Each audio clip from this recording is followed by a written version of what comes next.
He's not coming to this house, so maybe it's a phone call then. Resume recording, FYI, this conversation is being recorded. Oh. Let me wake up the camera here. And oh yeah, that should do it. That should be the proper recording method. See, we got Jen, Katara, and Nakia in our TV audience. Welcome. You guys can hear me? Yep, I can hear you. Thank you. All right, great. And I can hear you too. So you can stay on mute and just pipe up if you got a question or an aha. We're going to be asking for them a lot. Give me a sound check. One of you guys talk again. Hi. Not you. Sorry. Sound check, We're here. sound check. Okay, perfect. Yeah, it's good. I can hear you pretty well there. Well, welcome. Our numbers have dwindled. The few, the strong remain. That's right. Well, thanks for making the time to do this today. As usual, I'm super geeked out to give you some good stuff here. And I think, you know, there have been a lot of conversations about real estate investment. I can guarantee you this is going to be from a little different angle than what maybe we've talked about before or what you've been in a room discussing before. So it'll be a little different. Does everybody who's here in person, everyone has a packet with the slides in it? So you can take your notes. We are recording this. So I discovered, actually, I won't take all the credit. Baldo found the file for the first session, which I now have uploaded. So we now have recordings of 1 and 2, and we'll have a recording of 3 as well. So, so that's that. I think without further ado, let's dig into it.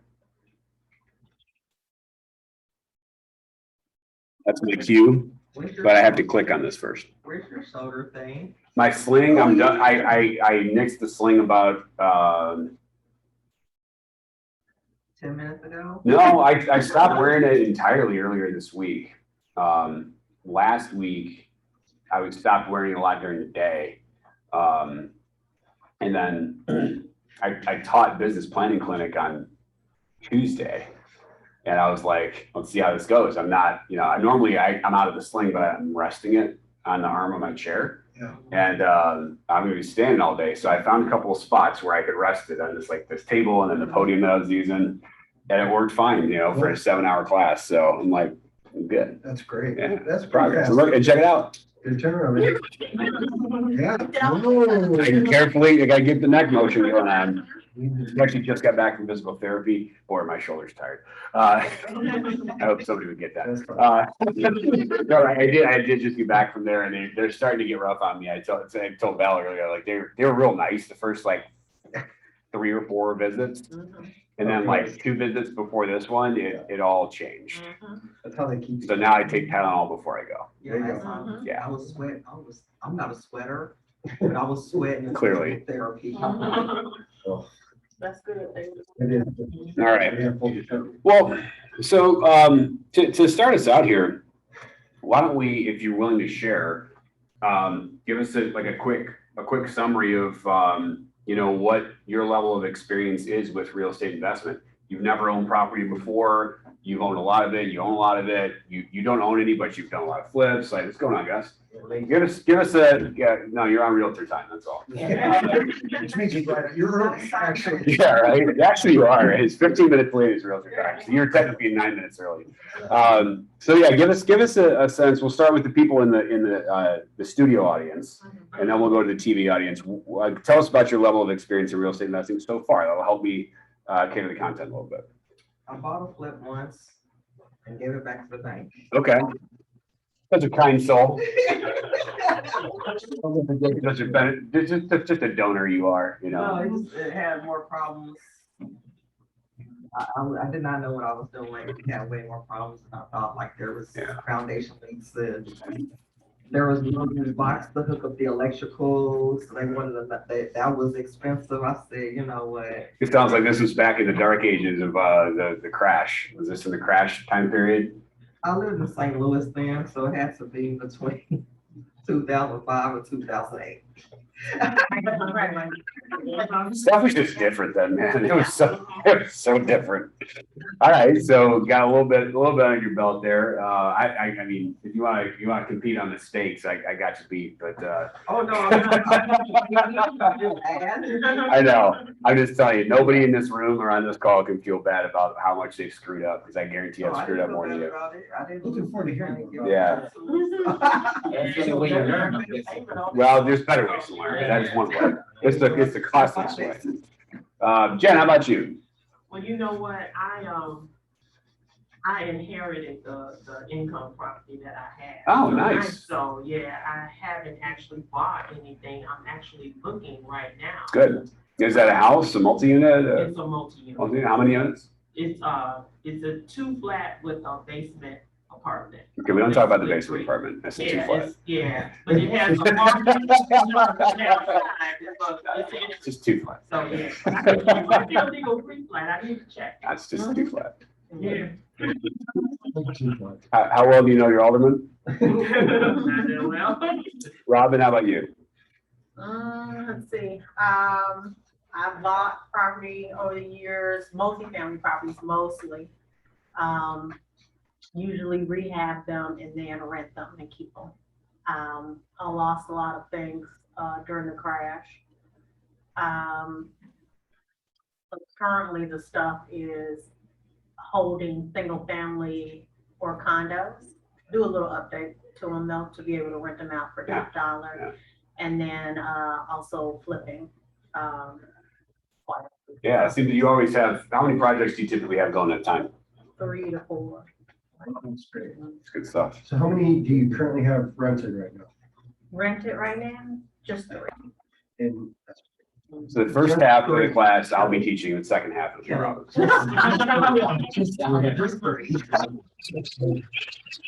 whatever, we'll keep going. Isn't it? Yeah. No, that's why. I have less than 3.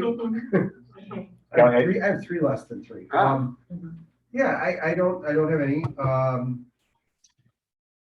Something that it's one of those things that like, I really am excited to do it. And it's at times felt way beyond, I don't know, just whether it's where it came from or whatever, it just feels, it's a really exciting idea to be able to do that. And I look at people that have done it and I marvel at them and I'm just like, that's my goal this year, is for us to buy 1 property at least. And our plan is to buy a vacation property I've talked to you about, that we can use, you know, in a place that we go all the time with our kids, that really means a lot to us.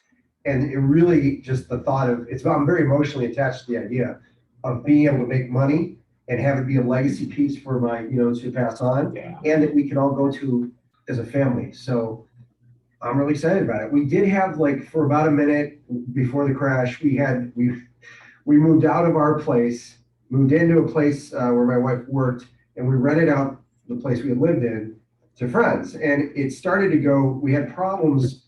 They dumped some grout down the sink is where the problems began.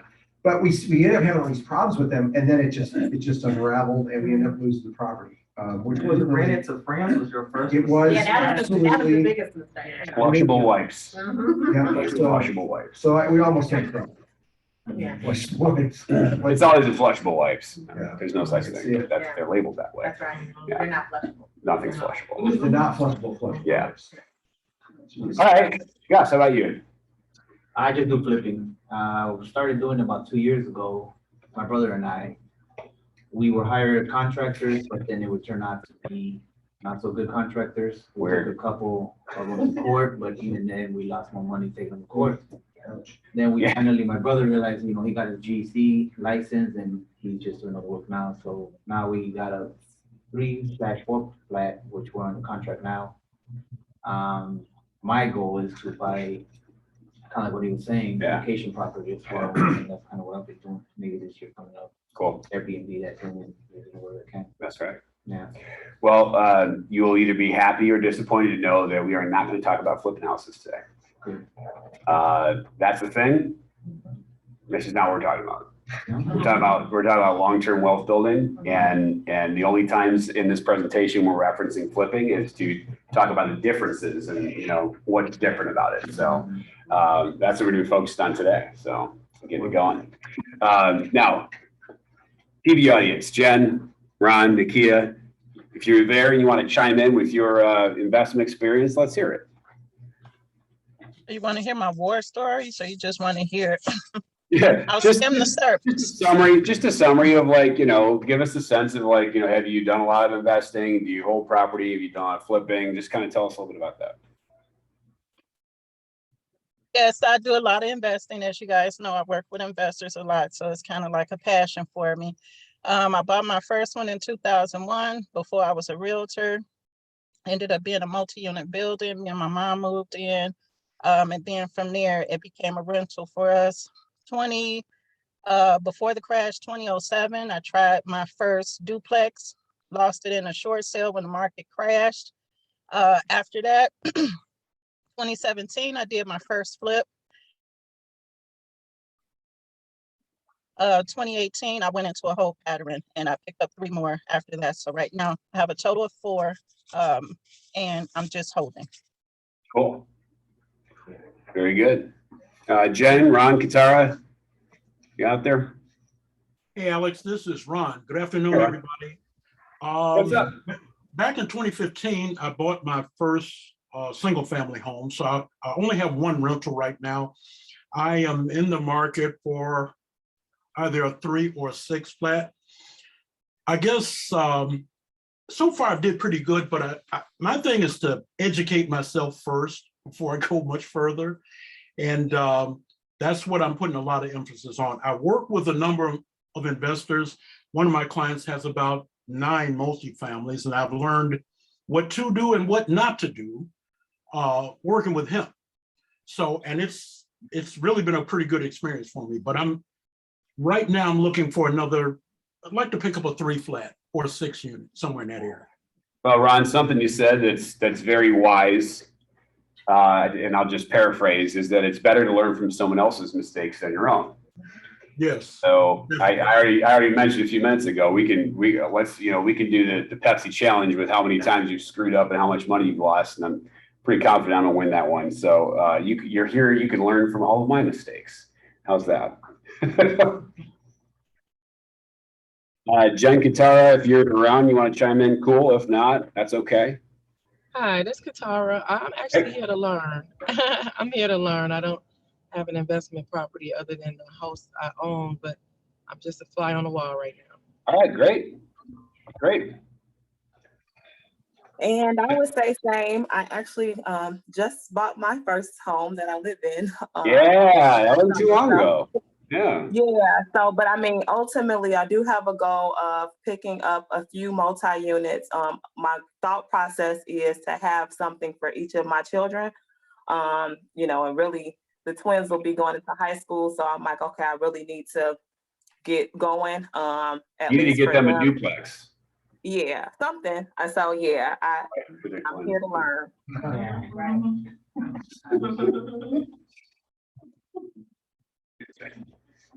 Some of my jokes are good and some of them are not.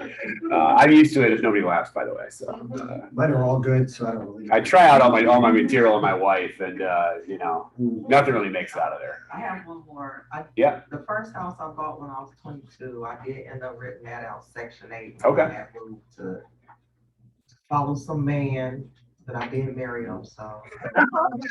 So you got that going for you, which is nice. Yeah. But then when my dad died, I didn't have anybody to fix a property up for me anymore, so I sold it and made a profit of $13,000. Okay. All right, cool. Well. Cool that my dad died, Alex. Oh my God. You ended with, I sold it and made a profit of $13,000. And that's cool. Now, if you want me to go back and index the rest of your statements and address them each, we'll be here a while. Killing me, Smalls. You're always killing me. All right, let's talk about the stuff here. Got a bunch of stuff. So here's just a summary of where we've been so far in this course and where we're going today. Part 1 was keep your money. We talked about separating your accounts, separating your business from your personal, and understanding how to look at a profit and loss statement and how to not do one. We talked a lot about how to not do one. Part 2, it was all income taxes, and that got a little crazy, didn't it? Crazy. talked about how you can earn a lot of money and actually not pay a lot of income tax Yeah. legally. That's pretty cool stuff. While you're planning for retirement, which by the way, you know, right now, this is live stuff. I'm working with a lot of our agents right now who have they're getting their calls scheduled with their accountants in the next 2 weeks. Mine's on the 14th, you know, I have my P&L in the next few days here, year to date, and we're going to go, all right, what are we going to do? So, you know, time to make some moves, and you can do that when you have all that stuff in place, and it just, it snowballs, you know, the effect of being able to keep more and more. And then, so today we're going to talk about investing in what you know as real estate professionals. I mentioned it'll be a little bit different than probably the angles through which you've had real estate investment conversations before. We're going to talk about why it works the way it does, because I think it's important to understand that, because I can tell you from my own learning journey that it's one thing to have somebody tell you that it's good to invest in real estate. It's another to experience that yourself. But I mean, I've owned investment property at this point for, you know, 13, 14 years. And it wasn't until just not too long ago that I realized how powerful it really was in building wealth, you know, for myself and my family. And I'm like, holy crap. I mean, even just go back 5 years ago and I wasn't really feeling that yet. And so I just want to communicate to everybody some of the really special stuff about real estate ownership. There's some special laws and financial principles that I think you need to know about. There's special rules for people like us. Like, no joke, real estate professionals get special treatment when it comes to taxes with real estate properties. We're going to talk about a couple of different ways to evaluate property, but not like, you know, how many toilets does it have and stuff. Like, on the financial end, because this is going to apply to anything that you want to look at. We're going to touch on some different types of financing and maybe mastermind around that a little bit.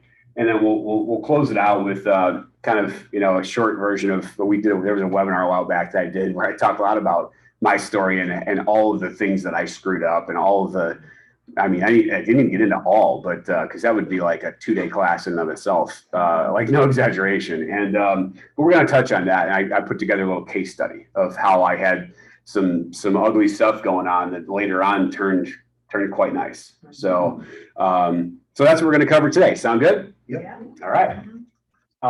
You know this slide. Love this one. You guys know this slide. Can't tell you nothing. So I'm telling that, no. Right. for all the people watching this recorded session later and hoping to expose liability, got nothing. Nothing. I'm nobody. I'm nothing other than I can sell houses. That's the only thing I'm licensed to do. So you got to talk to your people about this. In today's content, you know, the second module is the one that had a lot of things where it was like we were giving you like 5% of something, and there's 95% more when you dig into all the fine print and details, because that was really specific to income tax. We are going to talk a little bit about income tax today, but a lot of it is, you know, I don't really need a disclaimer for, but it'll be good. So 3 parts to what we're going through today. What makes real estate unique? Again, the laws and principles and the special rules. We're going to look at a quick overview of property types and some of the pros and cons of each. We're going to look at cap rate and the cash on cash return, how to measure those things so that you can have an understanding of how your money's working for you. And you can compare it to other possible investments too. These are things that you can use these tools to compare, not just to real estate, because ultimately you have other investment vehicles available to you. And then we're going to touch on different types of financing, some stuff you've heard of, and some other really weird ways of doing things that I've done.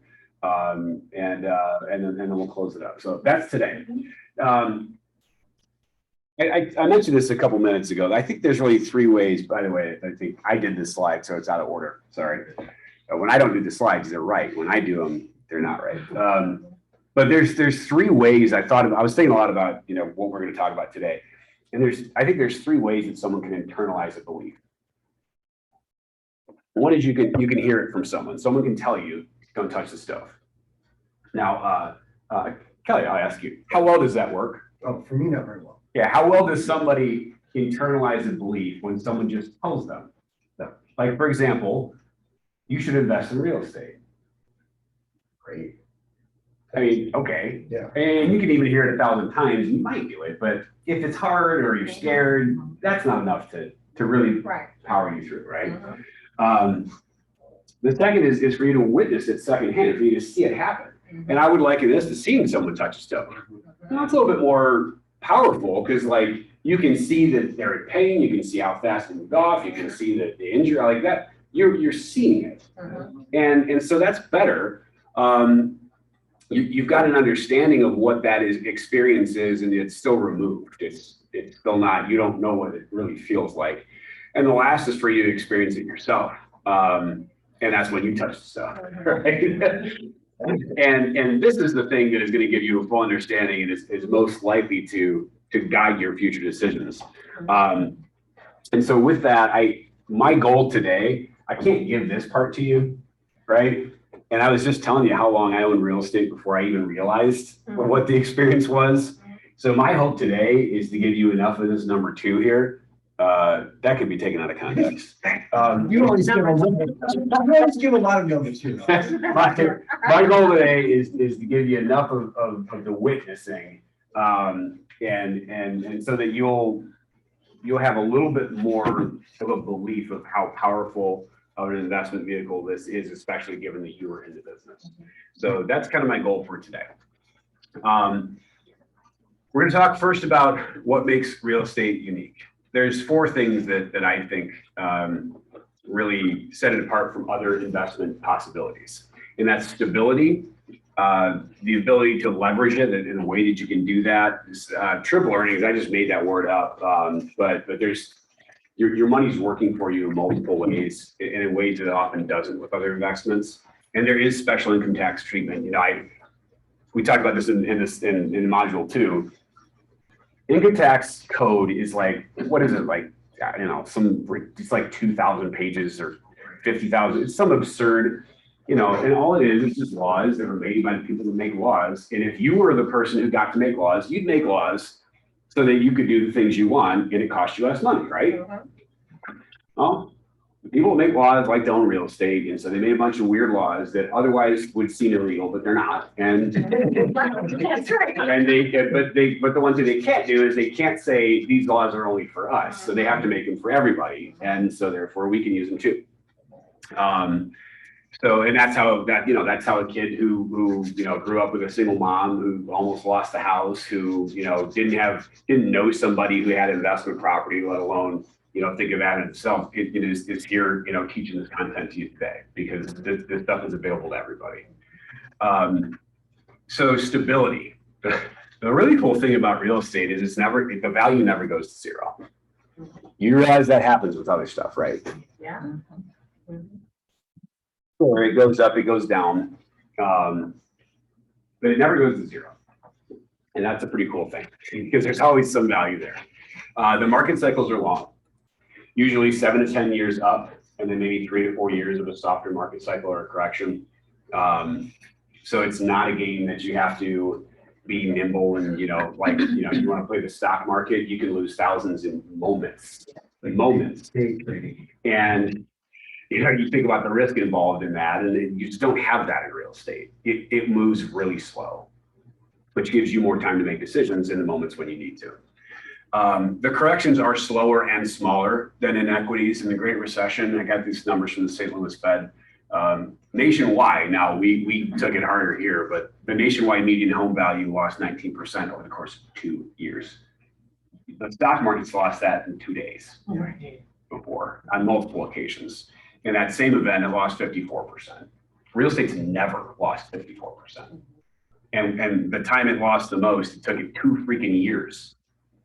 So it gives you time to make decisions and it just doesn't move fast. And I don't know, to me, there's something comforting about that.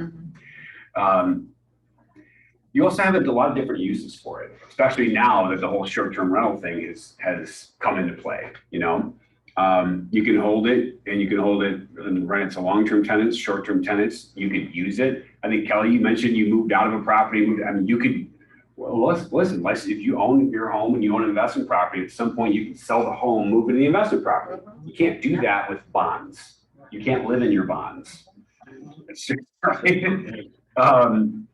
And You know, and even inside of this, there's a lot of other, you know, ways that you can use things. When you talk about installment sales, purchase options and things like that. So it just has a lot of different uses that other sorts of investment vehicles don't have, because you can't use an equity for anything other than just it's sitting there. Number two of what makes real estate unique is leverage and financing. You guys ever looked at buying a business? Yeah, I looked at franchises. Yeah. You ever looked at business financing? No. Sucks. Yes. It's terrible. You're maybe gonna get half, 50% loan value, but they're gonna carve out, like, they're not gonna include equipment inventory, and they won't lend on goodwill, I mean, the value of a business beyond it. Like, it's hard. You're not gonna get a lot of money. You can finance or leverage equities. You guys know when I'm saying equities, I mean stock, bonds, mutual funds, things like that. Same deal. You're looking at maybe 50% loan to value, and those can always be called. Meaning if the value, so hey, if I own, you know, 10 grand worth of stock in GE, and the GE stock falls below a certain mark, and I've borrowed 5 grand against it, when it gets below that point, the lender calls it due, and I owe it right now. Okay. So, you know, that kind of sucks, and it's risky. Other asset types, I mean, you talk about what else is there outside of these things for investments. There's other stuff out there, but it generally requires that you already own it. You can't buy other things using financing. You can't, you know, you can't do that. And all of that stuff carries higher interest rates. There's nothing that you're going to ever find with a lower interest rate than real estate. So the financing of real estate in and of itself is unique, and is something that just by itself makes it a better investment opportunity in many ways. Lowest rates, highest loan to values, and the financing can be permanent or long term. That's the other thing about this stuff, is it's not long term. Yeah. But the financing, you know, 20% down. I know sometimes we get spoiled that all our clients put down 3.5%. 20 seems like a lot. Well, it's not a lot compared to 50% down or no loan. Right? So financing is number two. You guys have any questions on this part before we keep going? All right. Yeah, I had to make up a word for this. There's just 3 ways. It has to be a bullet point on the slide. So it's like triple earnings. I don't know. Let's call it that. There's 3 ways that you're earning money when you own rental property. Number 1 is cash flow. And this is what we always think about. This is your revenue in excess of expenses. My mortgage payment is $1,400. I have it rented for $1,800. I make $400 a month. Okay. That's what we usually think of when we think about making money on rental real estate. But of course, over the long term, real estate always appreciates. Yes, there are time periods when it doesn't, but over the long term, it always does. And so that's happening. Now, we don't think about this because you're not experiencing it. You're not getting the benefit of it. You know, I tell the story sometimes, how many times my wife would be like, you know, she hasn't, you know, owned investment property. Her parents didn't own investment property. And so that's just not something she's been around. You know, I've been learning about it and doing it for a long time. And I can't count how many times she was like, why don't you just sell one of them so that we can go and do this, you know, sell investment property so we can put a pool in the yard, or sell investment property so we can, you know, do whatever. And I'm like, it doesn't work that way. We're not doing that. We're not touching it. But she never experienced at that point, and we'll talk about when she did, but she hadn't experienced the benefit of that appreciation because it's invisible. You don't get to do anything with it. It's not in a bank account somewhere. You know, it might be on a spreadsheet or somewhere at best, right? But it's happening. And in fact, that typically ends up being the largest amount of value that you make on real estate. It usually exceeds cash flow. And lastly, principal reduction. You're not experiencing this. You're not thinking about it. Your mortgage payment doesn't change, but every month that balance goes down a little bit more, and it didn't come out of your pocket. Your tenant is the one going to work every day to pay down your mortgage. And we look at this one a lot, but people usually don't start to add up these two. We're going to do that today. We're gonna look at what does it really look like when you account for all of the money that you're making. I kind of like to add a fourth, which is the tax equivalent, because other investment vehicles are taxed differently. And with real estate, you could make the same amount of money on something else, but you won't keep that money because it's taxed higher. So to me, I consider that like a fourth way to make money on it, but we separate that out when we're going to cover it. So these are the three ways that you're earning when you own real estate. Any questions or thoughts on this part? Here's an example. So I mentioned we always think about the cash flow, $1,800 a month coming in rent, and mortgage payments $1,400. I'm making $400 a month or $4,800 a year. Cool. What about appreciation? So, by the way, the numbers in this example are going to carry through. We're going to revisit these same numbers a few times, and these are all very sensible. Meaning, you could buy a $200,000 property that rents for $1,800, and your mortgage could be about $1,400. These are all very realistic numbers. So if you got a $200,000 property and it appreciates at an average of 5%, that's 10 grand a year. Remember when I said the appreciation can usually outpace the cash flow, right? Well, right there, that's double. And that's at 5%, which is a pretty decent historical average to use for real estate appreciation. Obviously, the last few years, depending on what you own and where, a lot of places I'm talking to people. I had this lady reach out to me about houses. She got priced out of the market in the summer of 2020. She reached out, hey, out of nowhere, right? Hey, what about this house? I haven't talked to her in like over a year since we fired her. And because she was quibbling about she doesn't want to pay over list. I don't want to go $5 grand. I'm like, housing values are 25% higher now than they were last time. Has something changed? Like, because something here's changed, and the same house is 25% more. So 5%, you know, sometimes it's going to go down a little bit. Most of the time, it's going to go up. That's 10 grand a year right there from appreciation. And then your principal reduction, if you put 20% down on this property and you started out with 160,000 at 5% interest on a 30-year mortgage, in that first year, you would have $2,600 in principal reduction. Now that's in the first year, but every year that grows because more as the balance goes down, the amount of interest goes down, but your payment stays the same. So that principal reduction keeps going up and up and up and up and up. But year one, it's $2,600. So when you add these three things up, it's $17,400. Now, in a typical year, you don't experience that.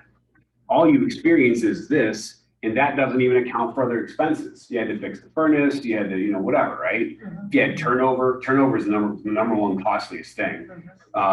You know, if you turned over one tenant, I guarantee you that's gone, cash flow's out.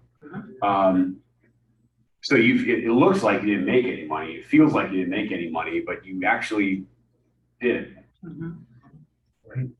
And so we're going to come back to these numbers again. This all seems very realistic. This is like you could buy, this is a real example, right? Okay. So next up, we're going to talk about the income tax treatment. So we're done with we talked about the 4 ways that real estate is different. This is the 4th way that real estate is different, income tax treatment. There are more deductible expenses than what you get with other investments. Because in real estate, long-term real estate, you can deduct your mortgage interest and your property taxes the same way as you do on your home. Except, by the way, this isn't limited. You know how they changed the laws so you can't deduct more than a certain amount of mortgage interest, and there's like an income phase out. And remember when they changed all that stuff like a couple years ago? Well, not for investment property. You deduct that stuff. You can also deduct your homeowner's insurance, which is like on your home. That's not deductible, right? This is business. This is homeowner's insurance on a business property. You deduct that. If you have mortgage insurance, you deduct that. All your maintenance, repairs, and improvements. All the costs from conducting the transaction are deductible. All the costs from financing the transaction are deductible, or refinancing are all deductible. And then operating expenses. I mean, you guys are probably already deducting your cell phone and mileage for your brokerage business, but if you're not, I mean, that stuff's deductible for rental real estate as well. If you have the property managed, your management fees. And then lastly, and most importantly, depreciation. So tell me, if you are a day trader trade stocks and stuff online on E-Trade. Which of these expenses do you get to deduct? Transaction costs? Yeah, I guess, maybe like commissions on, you know, That's about it. okay, it's not the same. This is special. I had a question. Shoot, I forgot it though. awesome. I forgot the answer. So we're gonna come back to depreciation because that's a really important concept for everybody to understand how it works and why it's so powerful. Oh, yeah, I remember. See, I knew it. Go on. So if you live in a, so like if you bought your multifamily using FHA Yes. and you're renting it, the other units out, so can you still write all that other stuff off? So you live in one unit. Yeah. So I'd say it's a 3 unit. So you do a proportionate. So what you're gonna do is you're writing off all the mortgage interest anyway, whether it's your home or investment property, where you put on your return, whatever. Yeah, your mortgage insurance, you would likely deduct 2/3 of that. You know, anything that wouldn't be deductible for your home, but is deductible for business, you would deduct a proportionate amount of that for the property. If it was 2 units were rented and you lived in one, it'd be 2/3. If it was 4 units, you lived in one, it'd be 3/4. Yeah. Yeah. Good question. So we got to define passive and active income and talk about the differences that's treated before we go into depreciation. This is like a prerequisite here. Active income is income that you earn with your time. So brokerage income, commissions, that's active income. It's treated a certain way by the IRS. Flipping a home is active income because that's something you went out and you did and you used time. It was an active participation thing. But is it taxed as capital gains or is it taxed as a Did tenant? you just wait till the end of the slide?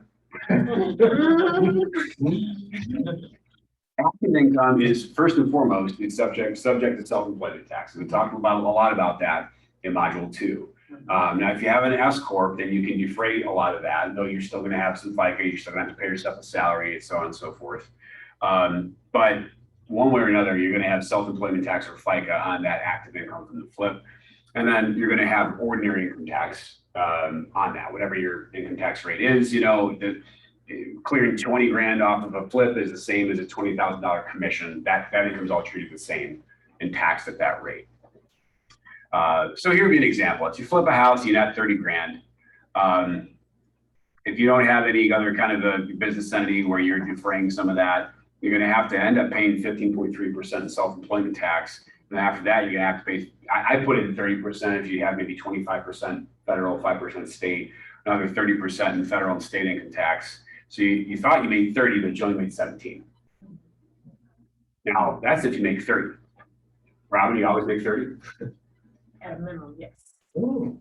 Well, Robin's got the Midas touch, but Robin, let me ask that question differently. Does everybody always make 30? Yeah. Yeah. So if things kind of suck and you make 10, you almost made like 0. And it takes a lot of time. Does it take a lot of time to flip a house? Yep. Lordy loud. Yes, it does. So the taxes eat away at those margins on a flip quite a lot. It's really not the same for passive income collecting rent. And the reason is, number one, passive income is not subject to self-employment tax. So my crypto is passive. Probably. I don't do any time, like, Is this long-term hold, you're getting dividends from it, or are you like day trading it? I have a managed Forex account and it does crypto and Forex. So every Friday I get a little bonus. And Are you buying and selling stuff, or are you sitting on it and you're earning dividends? They buy and sell stuff. Okay, I don't know. You have to ask. It's your accountant. managed, yeah. Yeah, So I don't know. what- So you're constantly adding money to it? There, Or yeah, long? so with so I get 3% return every week. Mhm. And so that 3%, I just add it back to the trading account, so Okay. I can compound it every 3% every week. Okay. Yeah, I don't know whether how that's gonna be treated. I can tell you in the context of real estate where that line is, but I don't know. That's not an activity I'm involved in. I'm not Well, sure. I haven't pulled it out, so I don't have to pay taxes on anything right now. Okay. Okay. So passive income rents are not subject to self-employment tax. That right there is a big deal. Mhm. And that's something that you may not realize, especially if you weren't really aware of self-employment tax before we were having these conversations. It's not subject to that. Secondly, it's sheltered by depreciation, and we're about to go into how that works. And then lastly, if you think about that last example we used, where the majority of the money you made is coming from appreciation and principal reduction. Well, the appreciation is deferred. You are only ever taxed on it if you collect it via selling the property. And even then, there's a way out of it. And the principal reduction is not a taxable event. Financing events are not, it has nothing to do with income tax, right? So you can pull out all your money with a cash out refi. There's no income tax on that. It's not taxable. So your principal reduction is not taxable either. So most of the money that you're making is actually not, it's not incurring any kind of tax at all. Now, whatever's left is going to be taxed at your ordinary income tax rate, but what ends up on that paper on your tax return is going to be a much lower number compared to if you were earning the same amount of money flipping homes. Not to mention the time. Do we get passive and active income? You on board? All right. Because now we're talking about depreciation. This is one of those things that, you know, the senators made up. It's just, so basically, here's the long and short of it. You don't lose money, but you say you lost money. Sound good? Right. Yeah. Yeah. I mean, I think it's fantastic. So it's actually not houses or homes or property or buildings that increase in value over time. When we say real estate increases in value, it really is actually the land. Because every year that your brand new kitchen is in that house is another year closer to when it has to be replaced.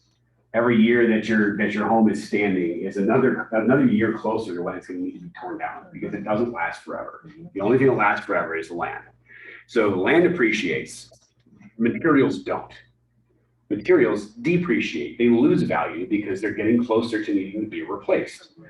So when you buy an investment property, when you turn in your taxes, you do a balance sheet. You have to tell them how much of that purchase is allocated to land and how much is allocated to building. And a customary sort of split would be like an 80-20. You might say it's about 20% land or 80% building. This would be a common way to do it. So using that same $200,000 example, this might be how it looks. The land appreciates, the building does not. The building depreciates. So what you do is you take the building value, $160,000. The way they do it is called, it's a straight line depreciation. So it's the same amount every year. It's over 27.5 years. Why? Don't know, don't care. It's 27.5 years. That means that every year you're going to say you lost another $5,818, even though you didn't.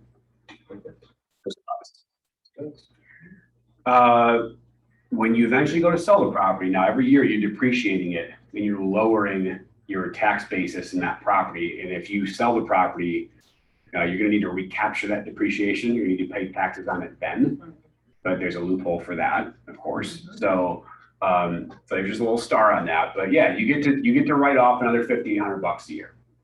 Is that cool? Yeah. You said 1,500? 5818. Now, as far as depreciation, there's one other thing that does get depreciated. Your ordinary maintenance and repair costs, you're all going to expense them in the year you pay them. So when I fix a furnace, or I have to cut the grass, or I have to pay a commission to lease a place out, I mean, any of that stuff is going to be expensed in the year that it happened.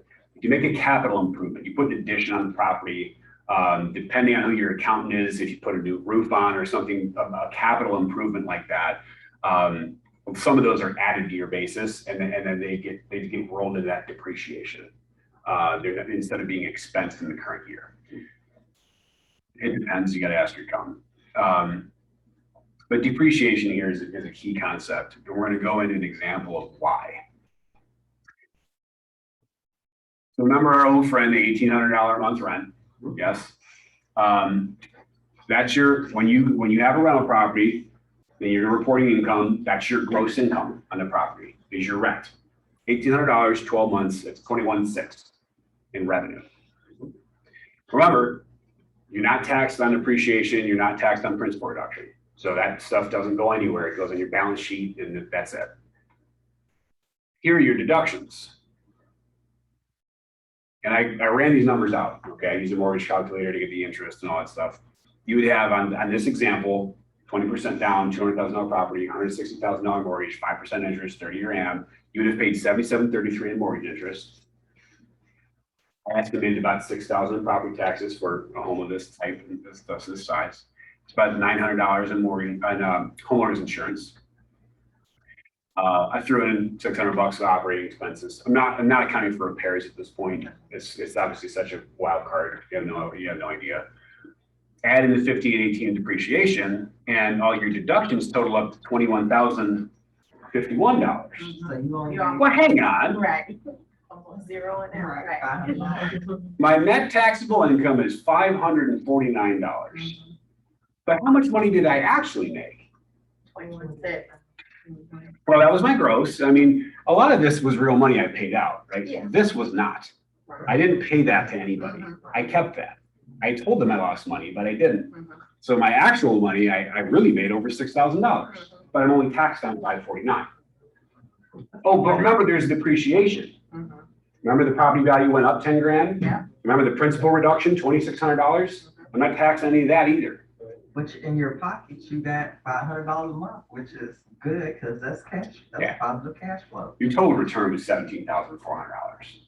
And you taxed on $549. And let's talk about, when we talk about building a tax shelter, I didn't have enough time in module 2 to cover real estate investment, but you see this is outrageous, right? Yeah. Like when people say invest in real estate, it's good for taxes, it's one thing. To hear somebody else say it.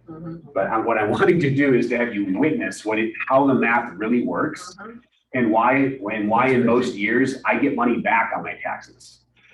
Like it's a What good, realtor gets money back? I get money back. I'm so tired of that. Well, I mean, it's not, we're having a good year. The brokerage did a great year. I'm not expecting to owe a whole lot of money. I'll be finding out real soon this month, but like, I don't know if I'm gonna owe anything, honestly, because I bought a property and I expensed a whole crap load of stuff when I furnished that short-term rental. But so I made a lot of money and I'm probably not gonna pay any taxes. Your accounts is info. I mean, most of the people in this room, They're all there. yeah. That's what you say. I need the accounts is info. I pay way too much tax here. So, well, and part of it is you gotta only invest in real estate, right? I hope this slide sticks with you, because this is just dumb. You can do this, but you can't. Module 2 still in my head. What's that? I've been looking for HSAs. Yeah. I'm gonna have to do it now The too. thing Now is, my kids I are have private. health expenses, and I'm tired of getting a bill and then trying to figure out how to pay the bill. What if I have an HSA that's taking that money out? Yeah, you pay for all of it until you hit your deductible, but most of that can come from the HSA, so it's all untaxed. And Yeah, then after you hit your deductible, you usually cover everything. So it's a good plan. yeah. All right, let's keep it rolling. Remember when all right, so we're talking about long-term holding, capital gains, all that stuff. Nikki, you were asking about this. If you've owned a property for more than a year, or in general, you've used it as a long-term rental, and you go and sell it after that, this is how it works. You have to recapture the depreciation. If I started with $100,000 of building value and I depreciated 20 grand, and I go sell this place for 200, I got to take that first 20 that I depreciated, and I got to pay tax on that at a rate of 25%. That one's not dependent on your income tax bracket. That's depreciation recapture is 25%.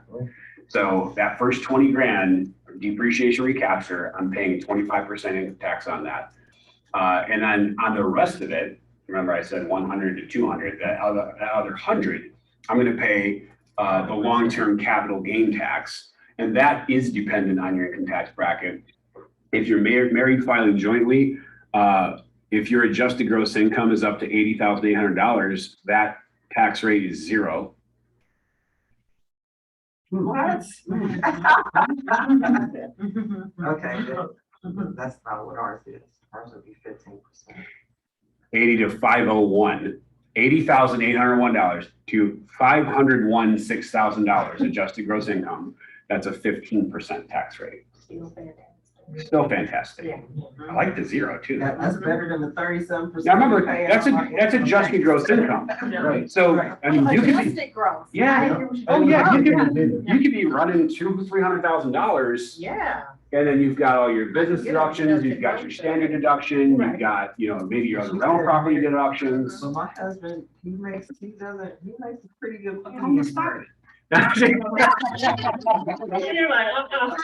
She was confident. The point is, this is better than your ordinary income tax rate. It is. Right. Oh my God, it's dying. And so So how long are they gonna keep the 1031 exchange in play? we shall see. But let me tell you, a lot of people with a lot of money are fighting to keep it. I mean, don't buy an old property, shouldn't he be fighting to keep it? So, Who cares? so when you sell it, you don't actually have to pay any tax if you buy more real estate. I know, And right? you use a 1031 exchange, which is also known as a Starker trust. 1031 is the IRS section of code. Starker is the guy who, was like, hey, let's do this. I'm reading the cash flow quadrant right Good. now. I know it's taking me forever. But he always talk about monopoly, buy your 4 little houses, then sell them, buy your big red hotel Yeah. or whatever. So that's where your 1031 Yes. exchange comes into play because you're buying up. Yes, and that's part of the little case study at the end. I'm gonna tell you about the one that I did recently. Basic exchange, you're selling property, buying a property, we'll run you roughly $1,500. But you can continue to play this game repeatedly and indefinitely. What I mean is you can take your $100,000 house that you depreciated 20 and it grew to $200,000. You can sell it, use a 1031 exchange to buy a $250,000 house. And you can hold that for the next 5, 6, 7, 8, 10 years, depreciate that a bunch, write off all the depreciation, sell that for $350, take that and buy something for $400 or $450, or maybe sell a couple of them, buy a multi-unit building for $1 million, and you can write that up. By the depreciation keeps getting bigger, the mortgage interest keeps getting bigger, but you keep paying no taxes. And then you can keep doing that And your cash indefinitely. flow at the same time. And you keep doing this indefinitely. And here's the crazy part is when you die, the property that you own that is passed down to your heirs is passed down at a stepped up basis at its present market value. It erases the capital gain. So you could have started with $100,000 house and you could be passing down $1 million commercial property and never, ever pay capital gain tax on that.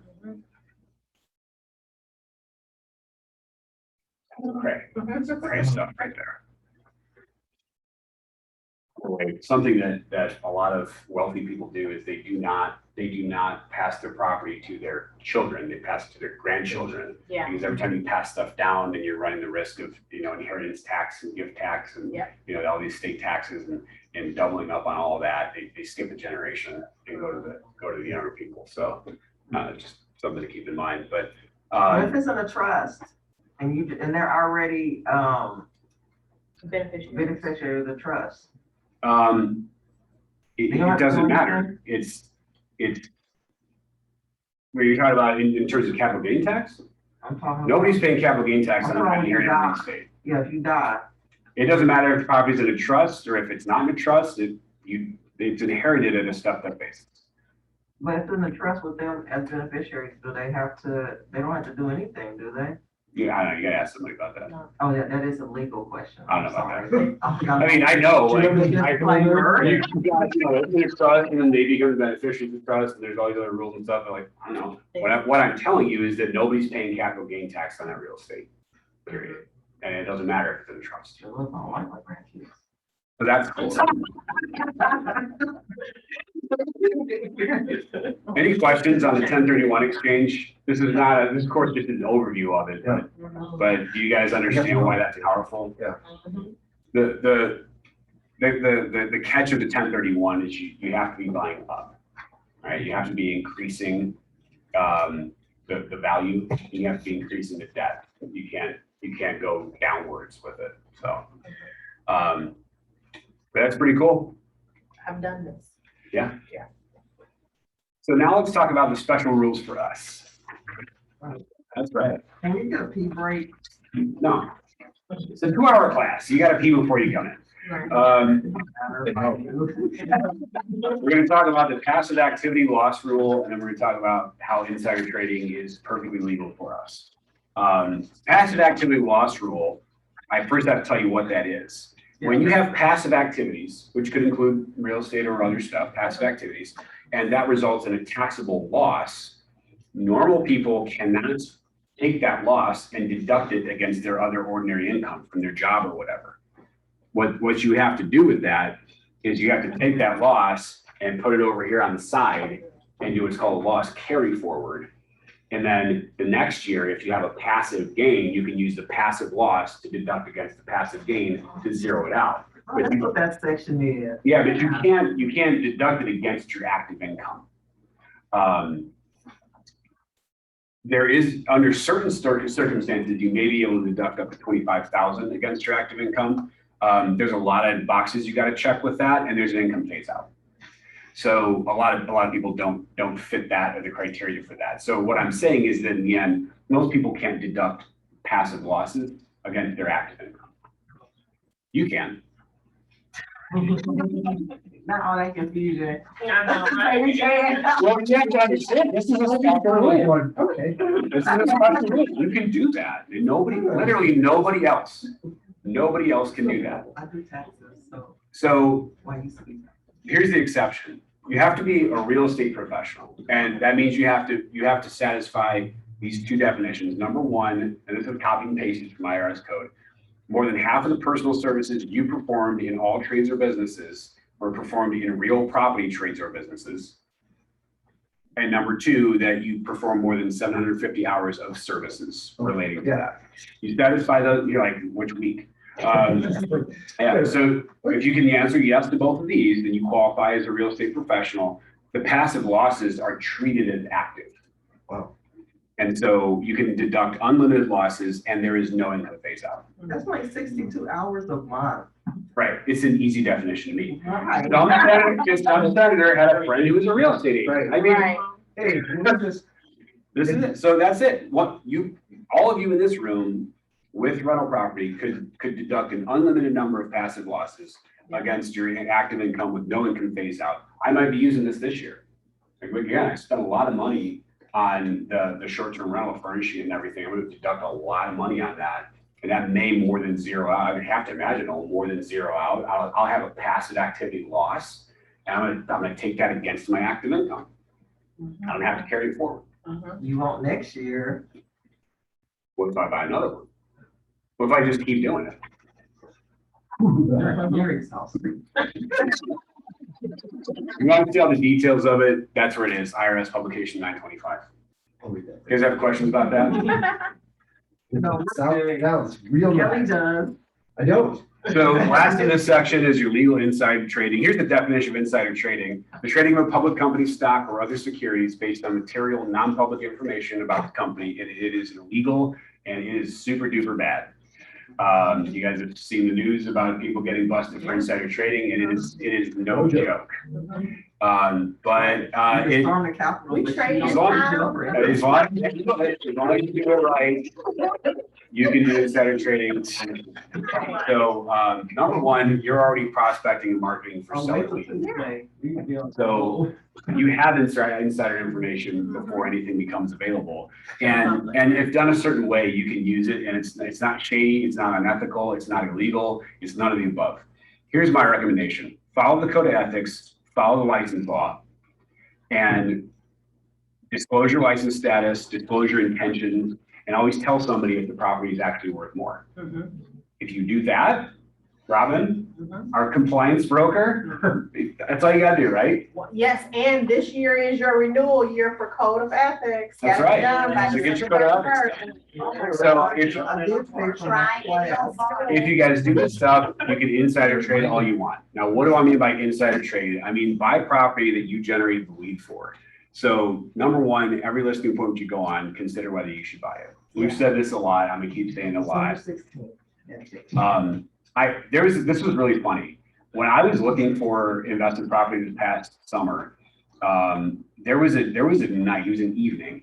I was looking at my Keller Williams app quite a lot in the area where I was looking, just to see anything new coming on. Obviously, the market's moving fast. And I realized like I hadn't checked that day, and I was like, oh, let me just see if any new came up. So I pulled up the app, and there was actually like 4 or 5, and I was like, whoa, what just happened? Mhm. And I was looking at them, and I'm looking at where they are, and I'm looking at the prices, and I'm like, I would buy every single one of these. I was literally getting into bed, and I got out of bed and like went and got my laptop, and I was like, I'm like emailing people right now. It was too late to call, right? And then I realized when I started pulling properties up, they must have been doing an update to the app or something, because it was obviously off hours. It was properties it was listings from 2019. Oh, wow. Okay, but here's the lesson. Wow, Here's the right. lesson. I would have bought every single one of those in a heartbeat Mhm. at the prices they were at. It was just 2 years ago's prices.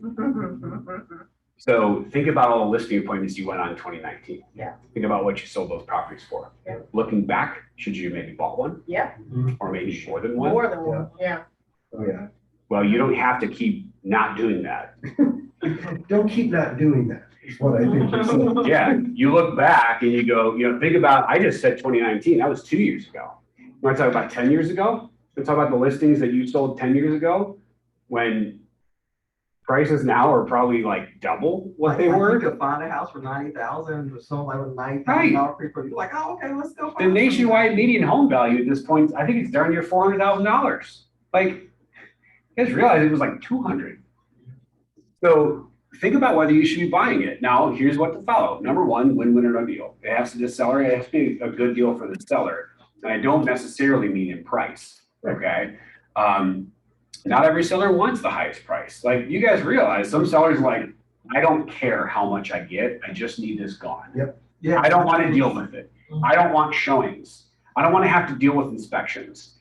Sometimes it's an emotional thing. It's a family home, somebody passed, it's bad memories. And all they want to do is just be able to walk away from it. Yeah. Like, those are the opportunities where you can create a win-win, because it's a win for them because you're giving them what they want. And it's a win for you because you're getting the property at a below market value. Now, you can tell that person, listen, I want to tell you, if you sell this home through traditional channels and we list the property and you sell it, you're probably going to get about $300,000. I can only pay you $220,000, but I can close in 3 weeks, no inspections, no contingent fees, cash. Which would you like to do? That's full disclosure. You're telling them the truth. You're acting in their best interest, and enough people Do you in that make them sign scenario. something saying that you said that? I put it in writing. Okay. Oh. Yeah, I do. enough people will say yes, that they'll take that. Mhm. Yeah, definitely. And yeah, good idea, have that in writing, and be like, hey, I understand the property's probably worth more, and I have trust issues. so, well, I put in here sample script, and we just went through it. That's what I just said, that's your sample script. Hey, well, here's using less extreme scenarios. All right, I think we can probably get $250 for the property. By the way, I happen to be thinking about this. I'm looking for an investment property right now. What I would do is I would just see the commission's going to total up to $15,000. If you would prefer this, I'll actually buy the home from you for $235,000. You'll net the same amount of money, but no showings, no inspections, no cleaning up the house. And we're just going to set a closing date. You would get the same amount of money as if we got $250,000 on the open market. Would you prefer that, or do you want to list it? Fair. I'm actually paying them the same amount of money, but I'm using the fact that I'm in real estate and I would be the one getting the commission. I don't need the commission, right? Like, Yeah, your commission's your. yeah, so there's a sample script for you. You can say those things. I love that Robin's in the room right now because she can say that, you can say that, you can do that, and that's fine. $2,500. So also think about marketing and prospecting for properties that you would want to buy. Because if you don't want to buy them, or if that seller really does want top dollar, you just list it. Yeah. I mean, you market, say, I'm looking to buy properties. So why don't you send out postcards and say, I'm a cash buyer, I'm looking for homes in your area. And if you don't like it, or they don't like your price, just list it and make a commission. Nobody else can do that except you. It's really cool. Just tell them your license status, tell them your intentions, and tell them the property's value. That's it. You guys can do this? Yes. I think you should. It depends. Ahas from the first section here. We talked about the 4 ways that real estate is unique. We talked about the special rules that apply to real estate agents and insider trading. Any ahas you guys want to share on that part? A lot of the deductions. Yeah, deduction, yeah. Yeah, that was big. And I know with my accountant, I ended up getting money back too, but I didn't know what all the deductions were, but she kind of works it out, so I ended up getting money back. Yeah. So. Well, and this is why I said, I want to get to that level too, understanding all of why this is so powerful, because you might go, oh, that's fine, but maybe after looking at this, you're like, I'm gonna do more than I thought of this. Right? Yeah, that's where I'm at. And I'm not like sitting here, like everything there's a lot of what you're saying. I'm just like, okay, all right. Sure. But I'm like understanding enough to go, even without like mastering all this understanding, I get that like between the triple earnings Yeah. section and the deductions concept, it's like, well, okay then, Yeah, it goes a lot beyond real estate's a good investment. Yes, Mhm. yes, It goes a lot beyond that. right. Like here, like if you give me 20, I'll give you 100, and you're like, I don't have to fully understand this. Right. That sounds pretty good. Right. Right. Yeah. Uh-huh. But I mean, how many people have looked at investment property and go, there's only, all I'm gonna make on that's $4,000 a year. It's not a good deal. I feel like you have to look, but is it though? I mean, because it might actually be a really good deal, like when you consider all of this. The other aha for me is also just in the last year specifically, actually 2 years, because I've just gotten to where I even allow myself to think about when I go to a listing, Yeah. would I buy it? Mhm. Not even that I could, Right. just would I? And I'm starting to go, oh man, like I'm looking back going, there's 3 or 4 things I can think of right now Yeah. that were just, they were literally saying, we just need this to go away, Yeah. And I'm telling my investors who are Yeah. going, great. Right. Right. I'm like, why am I telling my investors? Exactly. Yeah. Well, all that means is at the first moment that you can, you'll be Yeah. ready to. Is all that means. Right. Right. Yeah. Thank you. All right. Any others before we keep rolling? Good reminder of like 1031 exchanges and how to use those, Yep. The benefits. Good benefits. The crazy rules. Mhm. All right. Next up, evaluating investments. We're gonna hit some numbers here. We're gonna just take a quick glance at property types. We're gonna define net operating income, which allows us to talk about cap rate. And then we're gonna look at a cash on cash return. These things all feed one another and they are fairly simple. This is not complicated stuff. These are tools that you can use to evaluate any investment. This is just a summary of like different residential real estate property types. I don't have commercial stuff in here. This is a course that I wrote primarily for residential real estate professionals. And the topic of this module, if you recall, is invest in what you know. Yeah. So if you don't know commercial real estate, you probably shouldn't be buying it unless you're partnering with someone who does. Go ahead, but like you better get with a commercial broker that's super experienced, because otherwise real estate is not all the thing, right? Single family homes, they appreciate the most because it's the largest buyer pool. There's a zillion people out there that buy homes every year. So it appreciates well and it's very liquid. You can sell a house at any time. The cons, one of them is all or nothing occupancy, meaning if I got a $1,400 mortgage payment and I don't have a tenant, I'm not making $1,800 or anything in between the 0 and 1,800. I'm making 0. It's either 1,800 or 0, right? All of my returns, all my cash flow hinges upon there being one tenant in place, which is different from multifamily. Now, multifamily, the benefit there is that you do tend to have more stable income because I have one mortgage payment, but I might have 4 or 6 or 8 different tenants. So if I have 1 or 2 tenants that are vacant or in the process of turning over, I might still be making 3/4 of my cash flow. So that's one of the benefits of multifamily. Also forced depreciation, which is the thing. Multifamily, really, I'm talking about commercial, right? Commercial multifamily, but it's still a residential property type. Forced depreciation means valuations on commercial property are not done by the comparable sales approach. They're done on the income approach. So if you can change things about the building so that you can raise rents or you can create additional rental revenue through things like laundry or storage or garage rentals or anything like that, or hot machines, I mean, any of the stuff that you put in that increases the income of the building, also increases the value of the building. You can't do that with a house. I wanna get my vending machine route going too. Yeah, right. So those are cool things about multifamily. On the downside, they're not as liquid. There's nowhere near as many buyers of a 6-unit building as there are for a house, right? And depending on the type of building, you can have a lot of transient tenants. I mean, if you're buying a building that's got studio and 1-bed units, it's just challenging to manage those. You have a lot of tenant problems. You have people turning over. They don't stay there for more than a year. And so there's higher management involvement. You know, if I buy one 6-unit building and I got 6 2-bed, 1-bath units, I got 6 microwaves, I got 6 dishwashers, I got 6 toilets, I got, you know, so compared to spending the same amount of money on maybe 2 houses, I probably have it's more intensive management on a multifamily. Now, if you hire a manager, that eliminates that, right? Oh, we're always hiring management. Condos and townhomes, on the plus side, you're gonna have low maintenance costs because you're not responsible for a lot of the things that you otherwise would be paying for. And you still have the high liquidity. It's still a single family home with a lot of buyers.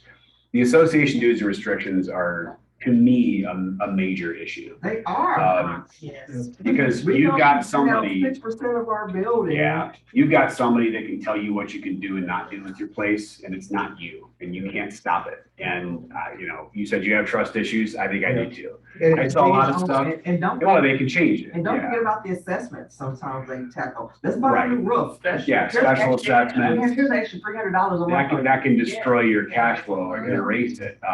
You know, they have too many, other people rent too many units out. Other people go delinquent on their assessments. Suddenly I can't sell my unit. You know, and I don't like being in that position. And part of it's probably that I saw everything go down during the crash and I saw associations go under. Yep. But they didn't even exist. Yep. And there was literally nothing you could do to sell those places. Nothing. There is no buyer. You can't sell it. You're done. And we probably won't see that again. I'll probably never in the rest of my real estate career see another HOA literally go bankrupt and fold.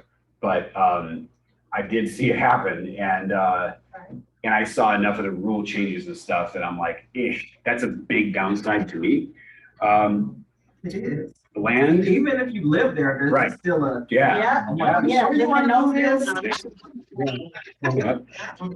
Land, the pros of land is it's real low holding costs. Your taxes are low. You don't have, you know, a bunch of insurances and, you know, you don't have utilities, very low holding costs. And you have the potential to redefine the use. And that's the big upside of land is you could take land that's currently, you know, not being used and you can rezone it or something like that and potentially really increase the value of it. But that's largely speculative. I mean, you don't know if you're gonna be able to do that. You can't hinge the deal on, oh, let me take 9 months to get zoning. No, you really have to own it. So you gotta know a lot about that. And land is low liquidity. I mean, market times on land are crazy long because there's not that many buyers for them, right? So just a quick, we're not gonna spend a lot of time on this, but here's just some of what I've observed over time about some of the pros and cons of these different property types. No, there's no one that's better or worse. It's just, they are what they are. Here's net operating income. This is an important principle that you gotta understand. It's the revenue or income of the building or whatever it is, minus the operating expenses. Net operating income. Operating expenses is everything except debt service and income tax. So it's all the other expenses, but it does not count debt service, which is mortgage payments, right? Or mortgage interest. Doesn't count that because that can be different to each owner's circumstances. Net operating income is something where that's apples to apples for every property.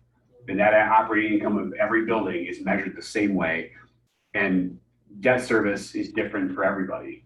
If you put a mortgage on it or you don't, or if you put a commercial mortgage on it or you have this term or that term, that's different for everybody, and so is income tax. Net operating income measures all the other expenses after income.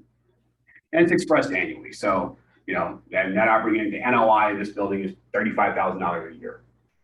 You know that if you financed it, you got to take your financing costs out of that, but otherwise that's net of all costs. So here's an example. This actually was a 4-unit that I sold a few months ago. So I put this together using the owner's numbers, you know, to make sure that we can convey the value to a buyer. So there's a 4-unit, it's in Masson. Actually, this was the second time I sold it. I sold it in 2011 for $129,000, double-sided it. Mhm. Sold it this year for $415, double-sided. Nice. Oh, Like that. yeah. So the total rental revenue from these 4 units was $55,020, plus he had $720 in coin laundry income. So total $55,740 was the gross income. Here's all his deductible expenses. And again, you don't see anyone on a mortgage or anything like that, whether he's got one or not. So the expenses totaled to $18,549. And so the net operating income is his total revenue minus all these expenses, $37,191. That's over $3,000 a month. Yeah. That's You not- mad about that, bro? Oh, no, not at all. Man, 37 grand. Not at all. I mean, this actually turned out to be a sweet deal. I'm real happy for the buyer, who's somebody I knew from high school. Right, it's a good deal. Um, I mean, if he just need 3,000 to live off every month, so. he good. So does everybody get his net operating income? Yeah. Yes. It's your income minus expenses, except that service in tax. Yeah, and he can cancel that Comcast security and get him a rate for $100 a year and he's winning. So we're gonna use NOI to define everyone's heard of cap rate, right? Yes. That means capitalization rate. And that is just taking your net operating income and comparing it to how much the price is. So it's like, okay, I have an income dollar amount. How much do I have to pay to get that? And that's what cap rate is. It's the net operating income divided by the price of the property. And that's gonna give you a percentage. That's the cap rate. It answers the question, how much do I get back for what I spend? Okay. Sorry, that text is pretty small. So the prevailing cap rate is market-based and it varies by geographic area. We're gonna go into a little chart that's gonna help explain that a lot, but it's a market-based thing. It's not something that someone says this is a cap rate. It's market-based. An example would be if you had $8,000 net operating income and this property is listed for $100,000, that would be an 8% cap rate, okay? And that's like saying, hey, so for every $100,000 I spend, I'm gonna get $8,000 a year in net operating income. A higher cap rate means it's more income for the money. So if you had that same $100,000 place, but the NOI was 12,000, that'd be a 12% cap rate. A higher cap rate means it's a cheaper stream of income. It's less expensive. I get more money back for what I put in. Everyone follow? Okay. So when you're investing your money, you should determine a minimum cap rate that's based on your other investment options. I mean, if I know that I can get a certain rate doing this and a different rate doing that, and I can get this rate doing real estate, well, where do I want to draw that line? I mean, there's areas where the cap rate at this point is like 3 or 4%. It's really, really, really expensive money, and you will not cash flow on that. But that might be in like Lincoln Park, and your appreciation might be through the roof, right? So you should just set a minimum cap rate and say, well, you know, I would be looking for a property with a cap rate of at least blah, right? So because you want to answer the question, hey, if I got $100,000, should I put it there or should I put it in something else? Now, this is the same concept as if you have some other investment that you know that's going to return you 9%, and you're like, well, the return on this one's 12%, so I'm going to do this one. You can use this. This is the same way you value businesses too, by the way, right? If you're going to buy a business, what's your net operating income? What's the price you're asking for the business? That's my return. It's the same. It's the exact same way that you value a business. Just remember, cap rate only counts cash flow. Right. The Depreciation, principal reduction, tax deduction, their tax equivalent income, that's all gravy. This is just on cash flow. So, all right, does everybody get cap rate now? Yes. Yeah. Yeah, no, I got it. Okay. All right, cool. Talking about the slide before, but yeah.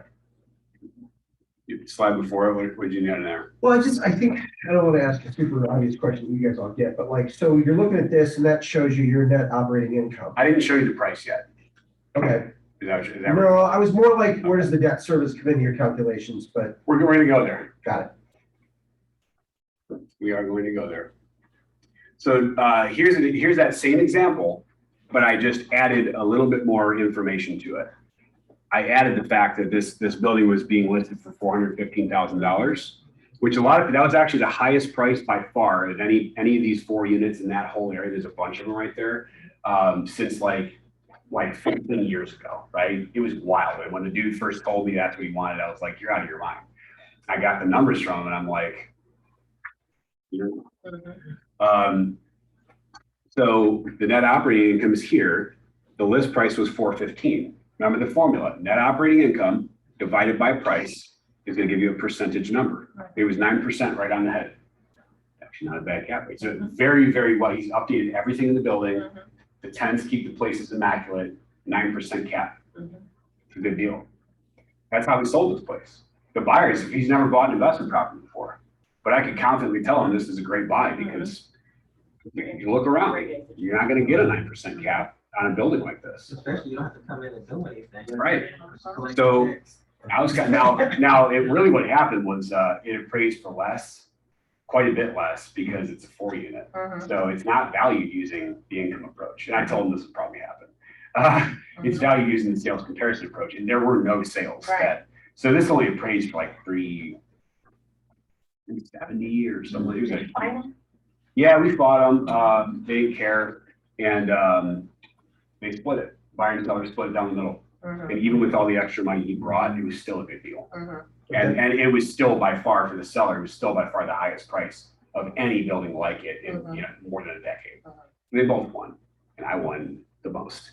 It was like a $20,000 commission. Yeah, it was like a 20 grand commission. I got to help 2 people that I already knew. I mean, what's better than that?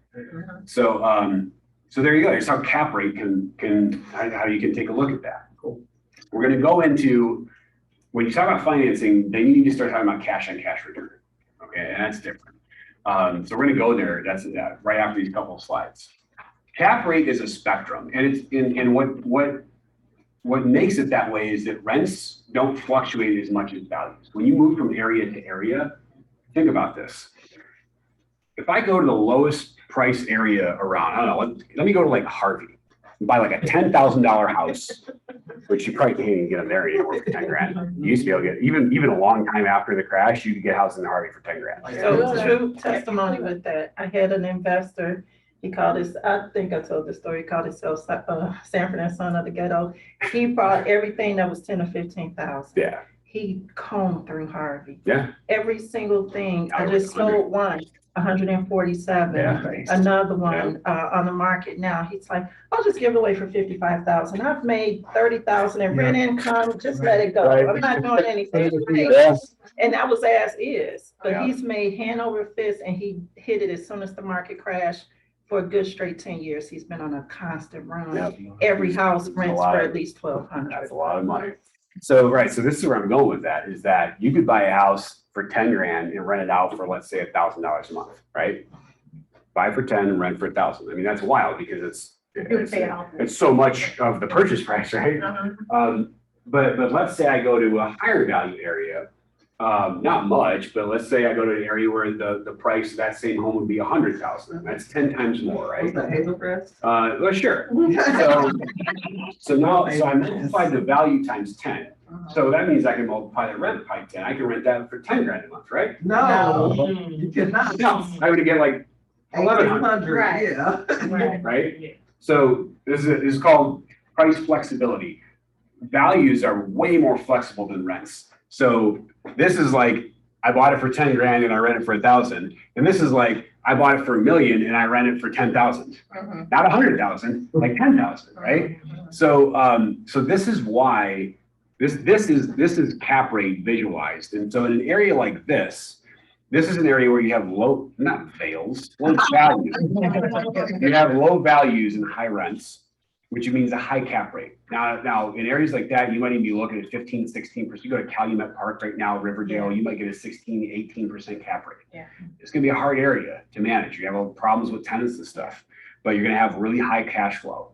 You're often gonna have low appreciation. Now, what Nikia described, we just went through a crazy time in real estate, and values went up in areas that they haven't been going up, right? Right. Typically in lower value areas, your appreciation, especially on a dollar amount, because it's a percentage of a low dollar amount, not going to have as much appreciation, but you're going to kill it on cash flow. These are areas that tend to have lower household income and a higher percentage of renters than average, right?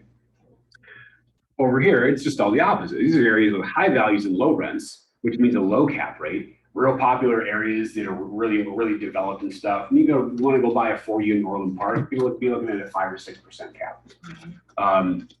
They're going to have low or maybe even negative cash flow, but they'll have high appreciation. And that's why a lot of people, if they're not really concerned about the cash flow, they might buy that property because the value is going up like gangbusters.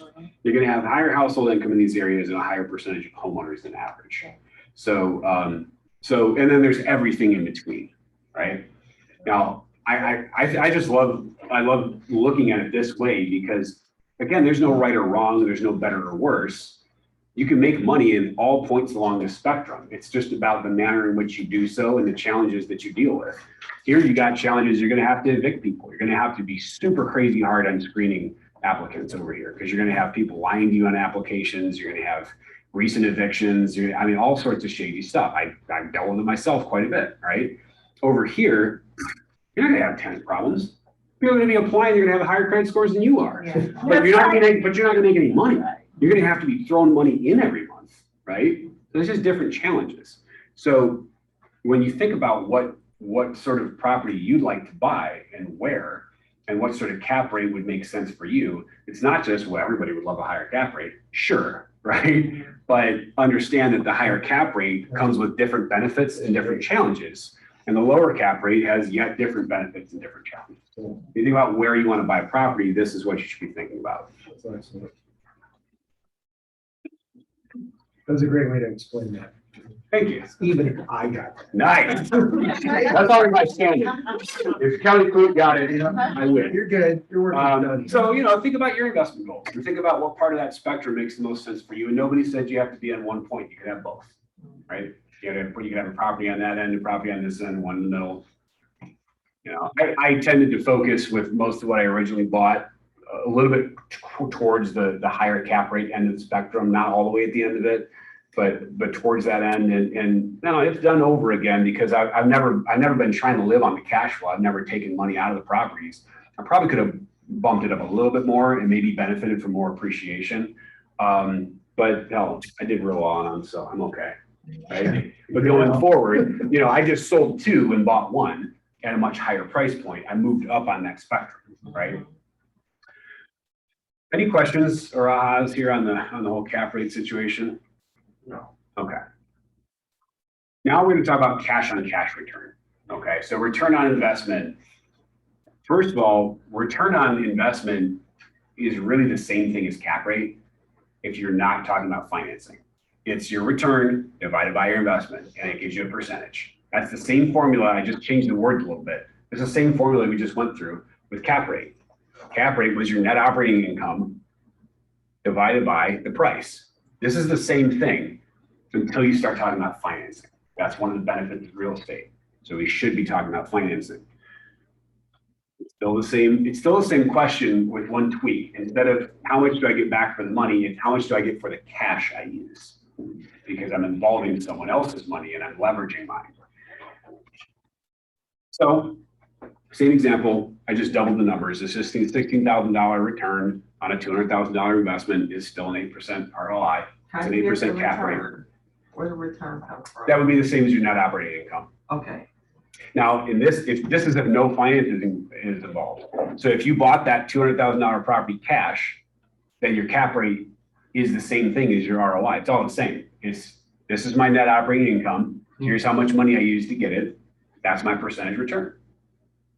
Same thing. When it's not the same thing is when you're financing it, because now, first of all, your return in dollar amount is going to go down a lot because you're going to have mortgage payments. So if my return was going to be 16 grand, but I got a $1,400 mortgage payment, my return is not going to be anywhere near 16 grand. It's going to lower that return a lot.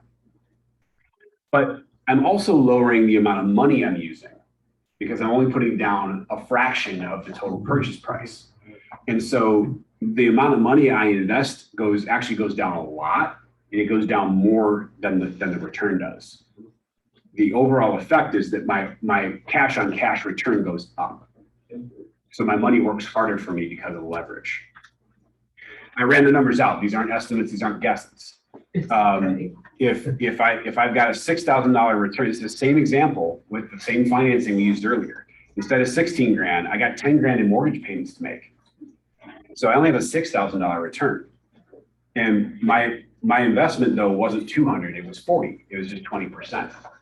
So now my return is 6, my investment is 40, and my return on that investment is 15%. So I went from 9% or 8% to 15% because I leveraged the money. And what that means is that I can tie up less money. I could actually do 5 of these instead of 1 of these, right? I can do 5 $40,000 down payments. And at the end of the day, I'll actually make double the money on that. Not just double though, because remember there's appreciation and there's the deductibility of depreciation, there's the principal reduction. So I'm actually gonna make like way more money by leveraging my money instead of buying this cash for 200. So the money's working harder for me. That's what leverage is, right? That doesn't mean, yep, take care. That doesn't mean that everybody should always finance property and that there's no benefits to owning free and clear. There are, but if you got 200 grand sitting in the bank, I don't think I'm used to buy one property cash. I might be using that as my down payment and buy a really big property, or I might be breaking that up and buying several others, especially if I can get good financing on them. Yep. So Kelly, you asked earlier, all right, what happens when we involve financing? Well, unless, you know, we're talking in another time in history where the rates and financing are way higher. It's going to in this example, you're probably going to double your return. Yeah. The other thing it does is it allows you to get into a property when you only have this much instead of that much, right? So that's always a good benefit. Yep. Here's the example. Remember this guy, right? The return was 9%. If I buy this cash for $415, my return is 9%. That's my cap rate. It's the same thing. If I put 25% down, then my investment's 103,750, not 415. It's now just 103,750. The net operating income is the same, but I have a total of $21,384 in mortgage payments to make. So my annual return, my annual cash return is only 15,807 instead of 37,191, a much lower return. But I had a much lower investment. So now when I take my return and divide it by investment, it is again a 15% cash on cash return. I guess I got cut off there. But that's a 15% cash on cash return. It's not quite double, but it's a hell of a lot more than the 9% that I would have gotten by buying it cash. And I only had to use 104 grand instead of 415. Well, going back to when I said that one of the main benefits of real estate over other investments is the financing. This is why.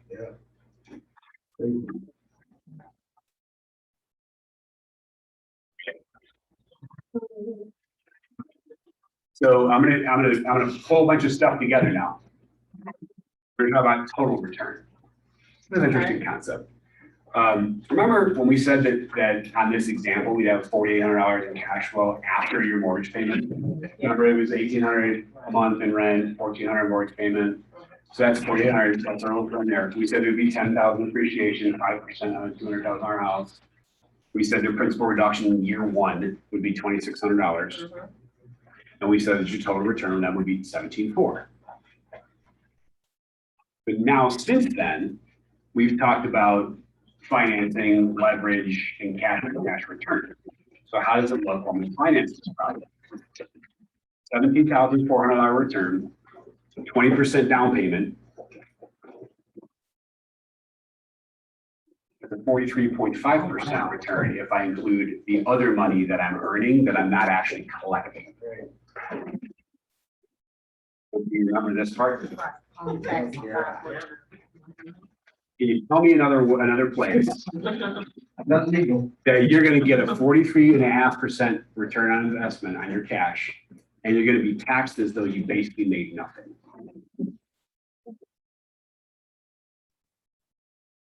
Yeah.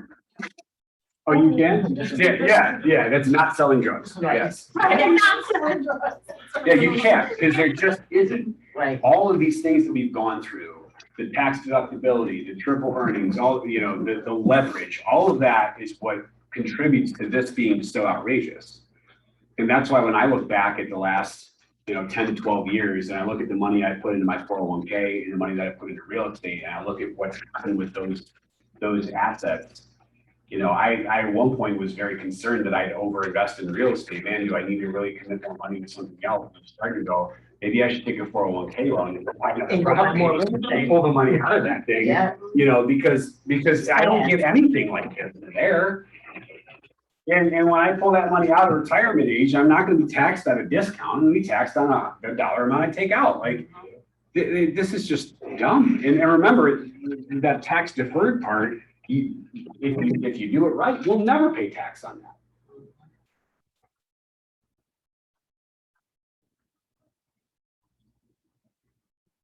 There's one other concept here I want to touch on before we move to the last part, and that's return on equity. You get to a point where when you own property or you own other investments, you're evaluating whether you should keep them and should I go buy that? Should I sell this and buy that? And in that case, well, I'm not doing a return on investment calculation. I already own this property, right? I already have this asset, but you can really use it the same way. Instead of return on investment, it's just return on equity. And you're using the amount of equity as the investment, because you could take that out and put it somewhere else. You could invest that same equity somewhere else. So an example would be if right now I'm getting a 9% return on equity on a rental property that I own now, but I'm looking at one where I get 15, well, I might sell it and buy the next one. Yeah. But I have other options too, by the way. I mean, I could raise the rent on my current property and I could affect that income, right? I could maybe cut expenses depending on what type of property it is and stuff. I could sell the current property and buy the new one, and I could maybe use a 1031 exchange, or I could just keep the one and also buy the new one. I don't know. I mean, you have a lot of options here, but you can compare apples to apples. Is this property a better deal for me than that one? Now I have a real life example. I have a tenant just moved in yesterday in a property that actually was the first property I bought for myself. It was my home starting in 2009. It's in Park Forest. And that's a fun story in and of itself. We won't have time for it today. But I know that. yeah. So I've had that rented. It's always been rented for between $1,100 and $1,200 for a very long time. But I know inflation has really pushed everything up, including rents. I had a tenant move out at the end of October, and I ran the numbers, and I was like, at $1,200, I'm likely to sell it. Yeah. But I looked around and said, I think I can get 14. I sure did. I got 14, and they moved in 30 days later. And at 14, it moved from my spreadsheet of my return on equity. My properties are ranked by return on equity. It moved from near the bottom to near the top. Cool. I don't have to sell it. I have to go through all the trouble and costs all the time. I just raised the rent. And because I was able to get it, it boosted up the return on the equity in that property. What program are you using to automatically rank your investment properties? The fencing program. Yeah. It's an Excel sheet. This thing started real basic years and years ago, and I'm like, I've added column, add a column, add a column, add a column, add a formula, add a formula, add a formula, and now, it's a behemoth. Okay. All right. Ahas on this second section here. We talked about ROI, cap rate. We talked about that, the cap rate chart, cash on cash return, total return, return on equity. Anything you want to share on that before we hit our last section here? I think it's a great way to start to look at it, like, instead of just looking at this sea of like investment for income property, now it's like, oh, okay, I can start to see like why this might make more sense for me, or this would be that, or, it's great. It's just starting to help clarify the concepts and which way I'd want to go. Okay. Yeah. I mean, the question coming up is sort of like, well, how do I, part of me wants to go practice this or read more about it or something before I go buy anything. Well, and you can, why don't you go and take a look at properties on the MLS and say, Yeah, what if I right. bought this as an investment? Yeah. What were you gonna But say? no, what I'm saying is that we practice on our clients all the time. Yeah, it's true. We get to shepherd the whole Right, process right. and look at it and like, That's all oh we're yeah, doing. oh, that turned out real good. Yeah. Yeah. Oh, I wouldn't do that, you know. It's true. So- Yeah, That's right. that's a great point. Yeah, they have property Yeah. evaluations for Mhm. sure, and making sure you keep evaluating. Yeah. Oh, and here's your practice opportunity. It's every listing appointment. Yep. What would that house rent for? Yeah. What if I bought it, what would the financing cost be? What would my mortgage payment be? What would it rent for? How would this look? Yeah. You can practice on every listing appointment and every property you sold. That might make you cry. Practice on other stuff that's on the MLS now. Yeah. Right? Practice on all of Patricia's investment specials that she's emailing out. Absolutely. Practice on I'm those. glad you guys are getting them. Yeah. I didn't get it. You're not on my email? No, I'm not. Well, you have to be. I'll make sure you get on there. I'll send you a. Okay, no problem. Absolutely. So we're gonna go through some financing information before we close it out, all right? We're gonna hit these different types of financing. Number one is conforming loans. Conforming loans, that's the regular mortgages that our clients always get, right? And I called that because they conform to the standard underwriting guidelines, which is what allows the lenders to sell them on the secondary mortgage market, get their money back and go do another loan. That's why they're called conforming. So the pros are lowest rate, lowest fees, longest terms. It's the best financing out there, Yeah, you know, bar none. That's just, it is, it's the best. it is. But it's a pain in the butt to get, especially when you're self-employed or a business owner. You can't buy property that has to be rehabbed with it, so you guys know that. And you can't buy it in a business entity. So it's very restricted. It's the best financing, but it's the toughest to get. It's the best financing for your home, really, to be honest. I mean, I just bought, I Yeah. used a conforming loan on the short-term rental that I bought, and it was Oh, very right, you intentional. did, right. Very right, intentional, because I wanted a 30-year fixed rate mortgage on it, Yeah. Right. and I got one at 3.5%. Yeah, but what you saying is, you just said that it's the best loan, but you just talking about the cons. It's just hard to that you get. have to overcome, yeah. Yeah, it's the best financing, it's just the hardest to get. Are those conventional? I don't think it's, I don't, Well, conventional government-backed loans like FHA, VA, whatever, those are all conforming typically refers to conventional loans, but FHA loans conform to the FHA rules, Guidelines, VA loans right. conform to the VA rules, guidelines. and that's why they package and resell those. If a bank writes a loan that doesn't conform to all those Oh, government okay. entities, Mhm. that they have to hold it. They can't sell that loan. They're keeping that. We call it a portfolio loan. And banks don't really like those a lot because they want to be able to get that money back, Yeah. get the loan off their books and go make another loan. The and get more secondary origination mortgage fees. market, right. So that's conforming loans. You guys know all about those. Commercial loans are by nature portfolio loans. There isn't a secondary mortgage market in the same way Mhm. for commercial loans. So the pros of those are that you can use a business entity. In fact, I mean, they typically require that you do. It's a much easier loan process and underwriting process, much easier than a conforming loan. The fees are probably a little bit higher, but they're still in the same ballpark usually. But the downside is you're always going to have a shorter amortization. You're usually not going to see a 30-year, maybe 25 is the longest, Mhm. but most often 20 is going to be the longest term you can get on a commercial loan.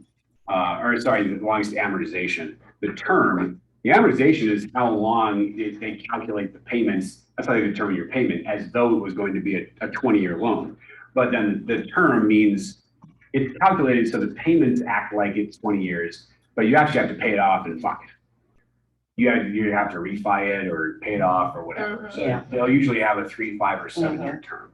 The commercial loans that I have were all originally written in 20 or 25-year amortization and 5-year terms, and I've had to renew them as they come due.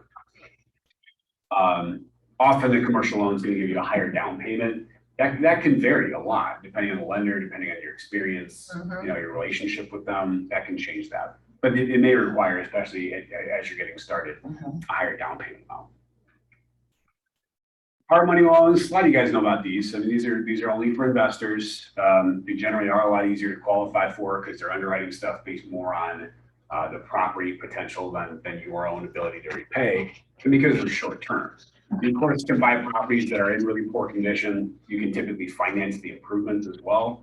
And they don't often require a very large down payment. On the downside, they're crazy high fees and interest rates, though I know they're not as high now as they once were. It used to be, yeah, nowhere near it. Yeah.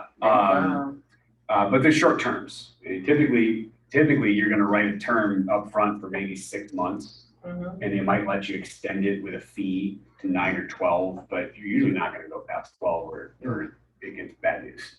Yeah. They want that, now they want the property. Yeah. So if you're buying something with hard money that you're planning on keeping, you better be darn confident that you're gonna be able to put permanent financing on it. So you might go get a pre-approval for permanent financing but you got a property that is not gonna be eligible for that. So, it's torn up. Oh geez, I can't put, I can't put a conforming loan on a property that's not livable. You can't. Let me go do a hard money loan and then refi out, right? Or you may be looking to flip it, so if that's the case, you. Right, but I'm talking about if you're buying something holding in it. the long term, Mhm. that's how you would use hard money as something for its long term hold. And then we But a commercial lender Yeah. might also write you a loan for that as well. Yeah, If they've that's got some true. construction draws or something like that, do like a temp to perm, that sort of financing. Private loans, this is, it's just kind of a generic term, a generic word, but this is something that's usually offered by lenders who are hard money lenders, right? They're hard money lenders, but they might have, some of them have longer term loan products. And I know of a couple of them that they do longer term stuff. They do want the property in a business entity. It's still an easier process, just like the hard money loans are. And I know you can get them for longer than 30-year term. Now, the fees and the rates are going to be higher than a conforming loan. Like you're paying more to get that 30-year term for a loan that's not going to be resold. The whole thing about these loans being resold is that when I go resell that mortgage, I get a little bit of money from selling the mortgage. It's called service return premium if I'm carrying back the servicing. I get my money back, and I go make another loan, which is where I make my money because I get my origination fee, my underwriting and processing fees. And then I go and sell that, carry back the servicing, and then I go do another loan. If you're going to get a portfolio loan where there's not a secondary mortgage market, you're going to have to pay more fees and a higher rate because I, as a lender, am not going to get that money back. So I need to be more productive. So a private loan would be like a hard money loan with more permanent terms, but it's not going to be resold. And so they may give you better terms, but it's going to cost you more. And you often are, I'm going to say usually you're going to have a prepayment penalty. You're almost always going to have a prepayment penalty on those. So yeah, again, this is usually hard money lenders might have some longer term products, and that's what I'm talking about here. Here's seller financing options. I guess my title didn't come through. There's 3 different ways that you can structure seller financing. One is where the seller is going to carry back a mortgage. This typically means that they own the property free and clear. They usually don't have a mortgage. So what will happen is there's going to be a full title transfer, and the seller ceases to become the seller, and they are now the lender. So you write a mortgage to them, and you have terms and a payment and all that stuff, and they are the mortgage lender. So in that sort of situation, or you could do a seller carry back for a second mortgage. Let's say you bought something with 80% down, 20% down, but you only had 10%. You might get the seller to carry back 10%, so you don't put 10% down. If you're doing that with a conforming loan, you need to make sure that the lender is okay with that, by the way. But yeah, you could do that for the whole mortgage or maybe just a second mortgage, part of the financing. This structure is the most favorable to the buyer. It's a pretty tough one to pull off. You got to have a seller that really wants to become a mortgage lender because there's other structures to this that are better for the seller. So this one, I wish you luck. It takes real special circumstances to get a seller that's okay with this. I've had people say yes. I don't Yeah. know why they did. I just asked. So Yeah. they said Because they don't yes. know. Like, oh, okay, great. More often than not, You set it up and Yeah. it's, yeah. more often than not, seller financing will take the form of an installment sale. And it goes by many names: land contract, contract for deed, articles of agreement. Yeah. It's all the same thing. It's an installment sale. I give you a chunk of money now, and then I make monthly payments, and then I have a deadline. And in the meantime, there's only a partial title transfer. I get added to title, but you still actually have title to it as a seller. So, so they can't do anything else with the property, but we both have ownership interests in it. So you have an initial closing where you make a down payment, and then you have payments, and then you have a final closing where the rest of the deed transfer takes place. Until it comes off, you give them the rest of the money. Now the property is yours. This one has some benefits for the seller and for the buyer. In this case, the seller really gives up the most control. In this case, they don't give up quite as much control because they're still entitled to the property too. So this is the most common way that seller financing will look. You have to find a seller that's willing to do this. And a good way to do it is you look at properties that are for rent and for sale.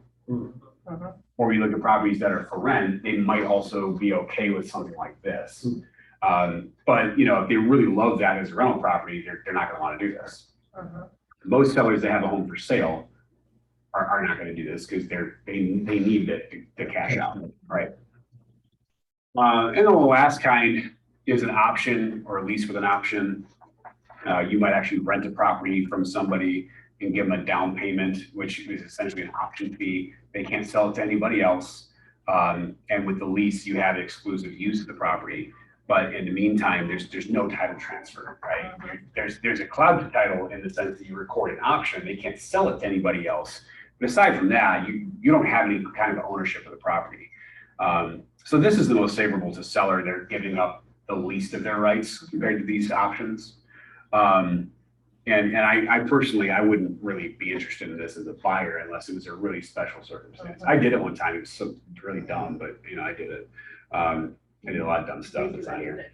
Yeah. So, but this I've done several times, both as a buyer and a seller. And that could work out quite well. This would be great if you can find it, if you can make it happen. This is all stuff you can arrange. You get to come up with the terms. What are the mortgage terms going to be? Well, let's agree on that, right? Got a question? I've had some past clients who aren't involved in the transaction whatsoever, but I've made them enough money over the years that they actually are the bank for some of my transactions. Yeah, we're going there in a second. Oh, okay. Yeah. Oh, wow. Yep, that's exactly where we're going. And I'm just calling creative financing. So this is what you just said, Robin. Number one, structure mortgage with someone who has a lot of cash but isn't a lender. They're going to be like a mortgage FSBO, right? You go to a hard money lender or private lender, they already have program terms. They already have fees established. They already know what they will and won't do. You go to Joe down the street who's looking to do something productive with his money. Joe is not going to do all that. He's also not going to underwrite the deal. Right. You might just go, hey, Joe, we've known each other a long time. I'll throw some skin in the game. I'll make a little down payment, but I want you to bring most of it. I'll take care of everything else. I'm going to pay you an interest rate. You're going to get a secured mortgage on real estate. So if I die or screw up, you get the property, and yet I'm going to give you a higher interest rate than you're going to get on any other safe investment, like any kind of municipal bond or money market, anything. I'll pay you more than I would pay on a regular mortgage. I'll give you 5 or 6% annually. And Joe might say yes, because he's not getting 5 or 6% on any other safe stuff. He's going to get it in risky stuff. And if Joe's an older guy and he doesn't want to keep his money in risky stuff, Joe might like this, right?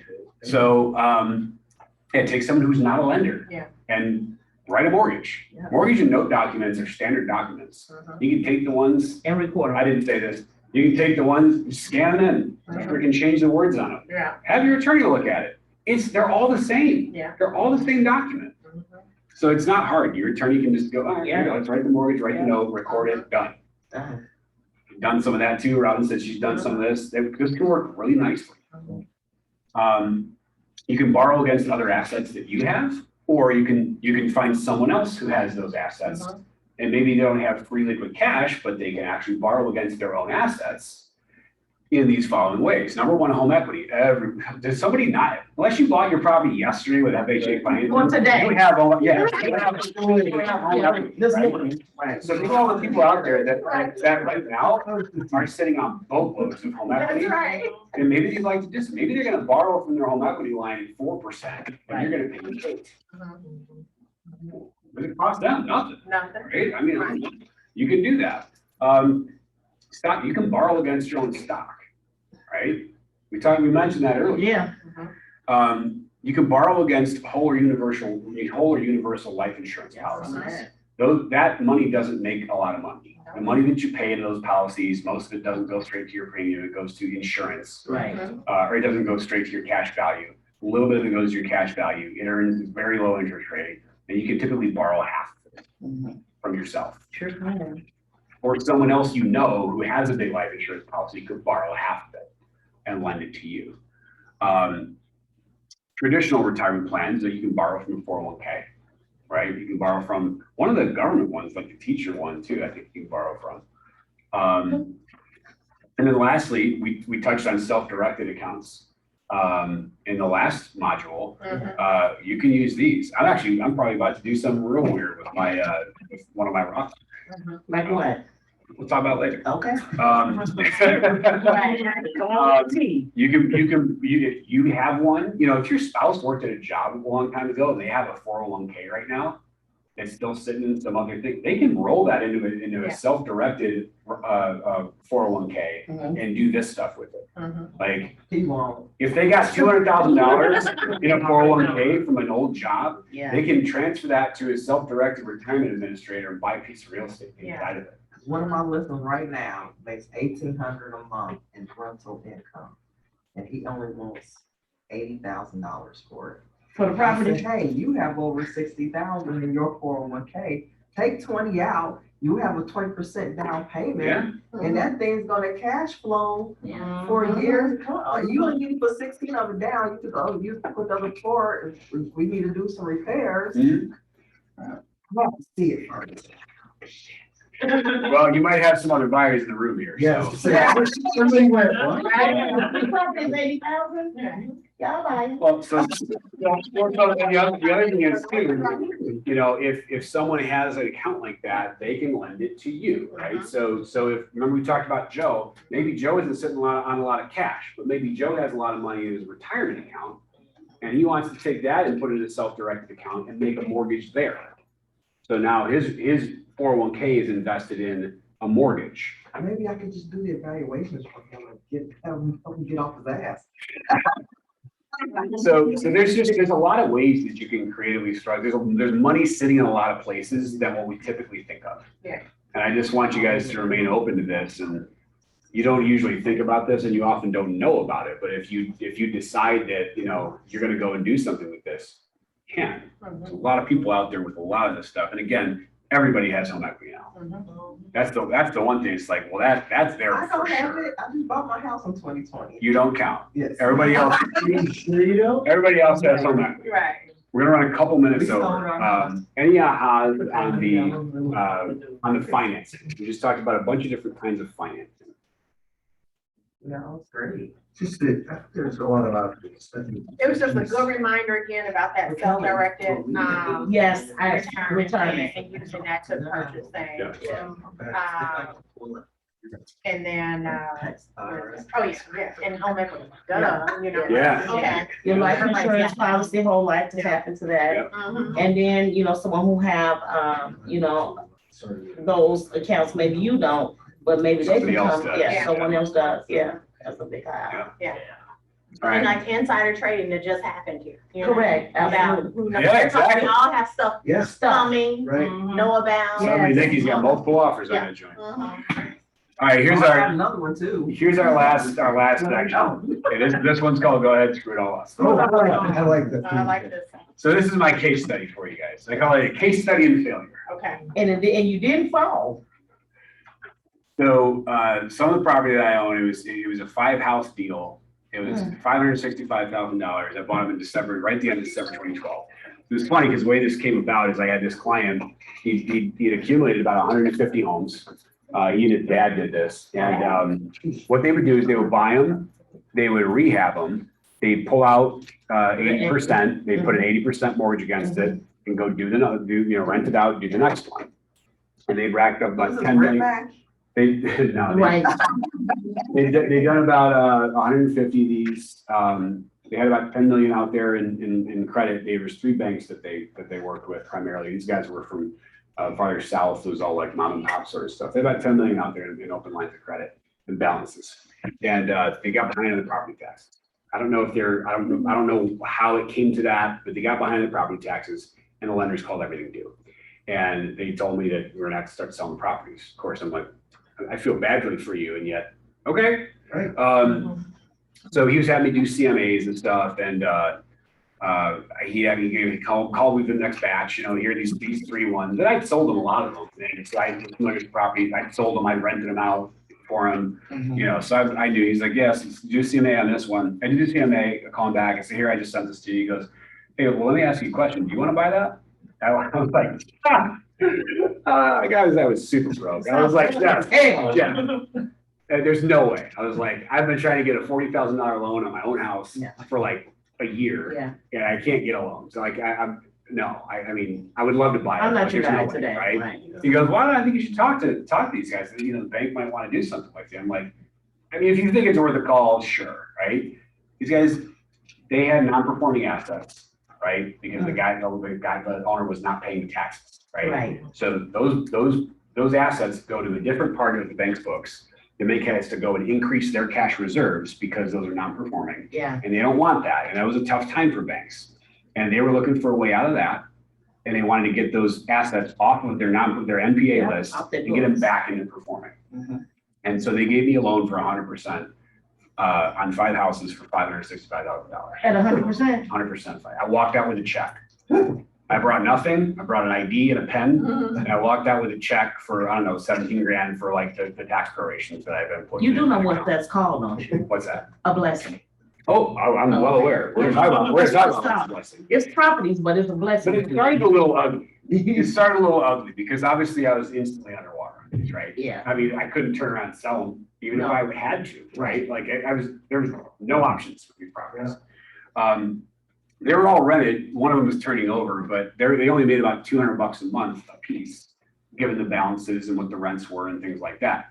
You realize that $565,000 is a hell of a lot of debt to take on when your maximum possible annual revenue is $12,000, right? Yeah. You realize that's not good math, right? No. That you wouldn't do that. That's not a great decision. No. Now, this part was a great decision, but this is like, you're running like really thin margins here, right? Yeah. This is the maximum possible. No repairs, no Okay, turnover, yeah. maximum possible. You can't afford for nobody to miss a beat. Right. I mean, You miss a at beat. that point, I was doing all the repairs myself. Yeah. Like I was, you know. He was a carpenter, a plumber. That's right. So, but I also sucked at managing them. And in 2013, right after I bought these, 2015, I closed about 135 transactions by myself. Insane. So I didn't really manage the properties very well because I was Because you was managing busy as real hell, estate, yeah. right? And so turnover was very slow and it was high because I was bad at addressing repairs and tenant communication. So people moved out a lot. And I had a line of credit. I was putting property taxes on a line of credit. Yeah. I was putting repairs on a line of credit. I was figuring out how to pay for things based on whether I could pay with the line of credit or I had to pay with, a check or something. And I used to get those checks stay home in the line of credit where people will take checks, but they won't take a card swipe, Right. but that was a way for me to get the balance on the line of credit. Absolutely. Right? So I played all those games. And Peter to pay Paul. And yeah, that's exactly what I was doing. And then the balance grew. I mean, I think it was almost 70 grand at a certain point on the line of credit. Yeah. It was like a 12% interest rate, Yeah. right? So eventually I did have one house that had no mortgage on it. I had to cash it out to pay off the line of credit. And it took care of most of it and I had to take care of the rest myself. So this is just not going really awesome, right? Well, let's take a look at what those properties are doing today. That was in 2012, out of 2012, right? So we're right now, just about 9 years into that. 3 of them I still own. The total value of those 3 at this point is about $460. I have $219,000 in equity in those 3. Oh, nice, beautiful. I have total scheduled cash flow of $18,000 a year on those 3. 2 of them I sold, and I used a 1031 exchange to buy a vacation rental home in Michigan. The proceeds from those 2 paid for all of the down payment and the furnishings of that property. It paid for all of it. The value of that property is $400,000. I have $122,500 in equity in it. And my net cash flow on that one's going to be about $40,000. Wow.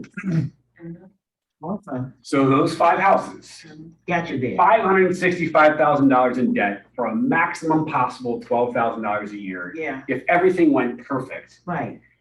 And the $70,000 balance on the line of credit, the poor management, all that stuff, today, $860,000 in real estate, $363,500 in equity, and $58,000 in scheduled cash flow. Yeah.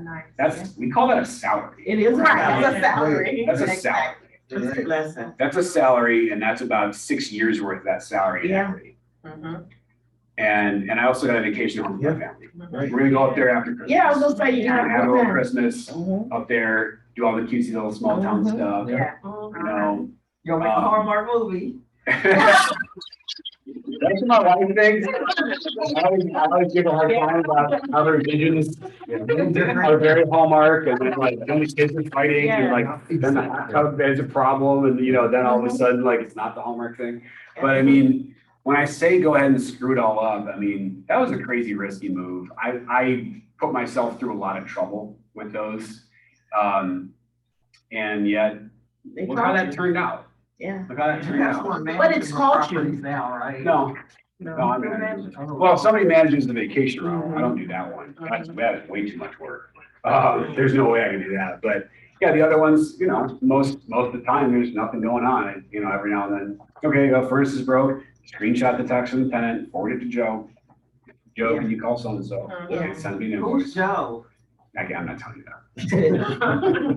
I'm not giving you Joe. It's all a little busier than normal lately, and I don't like it. But you know, it's the management. So now I had 9 single family homes. I sold 2 and bought 1, so now I have 8. But one of them is managed, so I only have 7 that technically that I manage. They're all clustered right together, and I've That's got all the good. people that I need. But when I tell you, like, you know, going back to the beginning of this, I said it's one thing for people to tell you, hey, it's good to invest in real estate. It's another to witness the reality of how the money really works and how absurdly different it is from anything else, from any other investment that's out there. And this is not like, hey, get rich quick. I'm telling you, this is get rich slow, but it for sure is get rich. Yeah. Like, it is. Like, this is 9 years after those properties. These aren't the only ones, you know? Right. There's more. So when you look at the equity, you look at the cash flow, and you think about the dollar per hour that I make. We didn't talk about appreciation. Great. My net worth has tripled in the last 2 years. Yeah. Great. Because of this. I make more money off of this than anything else I do. I make more off of this than my brokerage business. I make more off of that than I do being a team leader. I make more off of that than I do those 2 things combined. Yeah. And I don't spend much time on it. Right. And it's because of all those special rules and special exceptions and the way that it's treated for income tax and the way you can leverage it. I could have never done this. But I look back at it and I didn't realize it, even though I was already doing it. I was only doing it because I just knew that it was good to do it. But I didn't get it until I started like really looking and going, hang on a second. Yeah. Like this is get rich slow. Yeah. And I just don't know a better way to do it. I've not seen anything else that's a better way to do it than this. So here's some of the lessons that I learned with that. You know, in real estate, time heals all wounds. You know, those wounds that I had on that ugly portfolio I bought, time healed that. Values always go up over time. Rents always go up over time. And mortgages always go down over time, period. It's a fact. That's a fact. In the short term, that it won't always be true, but in the long term, it is always true. So you can bet on that. I also learned don't wait. What if broke Alex in December 2012 had said, no, Jeff, I don't want to take on that risk. Look at what I wouldn't have today. Right. I'm talking about. Yeah, but you see, I'm trying to get my, if he buys that, that's ours. It's not just his. Remember that. You know, at that point, you guys, I had debt. I had credit quite a lot. I was not in a great financial position. And yet, if I hadn't done that, my financial position now would be like half of what it is. So I don't think you should wait. I get the Dave Ramsey thing, you know, don't buy any investments until all your debt's paid off and you have a blah, blah, blah. Get investments to pay your debts for But you. look at the time, you know, if you just made a small investment in something 10 years ago, you know, that would have been better than paying off your debt. Sorry, Dave. But that's better than paying off your debt. That you're showing you right here how it's true. I think that imperfect action beats perfect inaction. And on that note, another lesson I learned is that long-term real estate wealth is built on base hits. One of the things I see stop them too often is they're wanting to grand slam. And it's a fear thing, it's a delay tactic, unconsciously.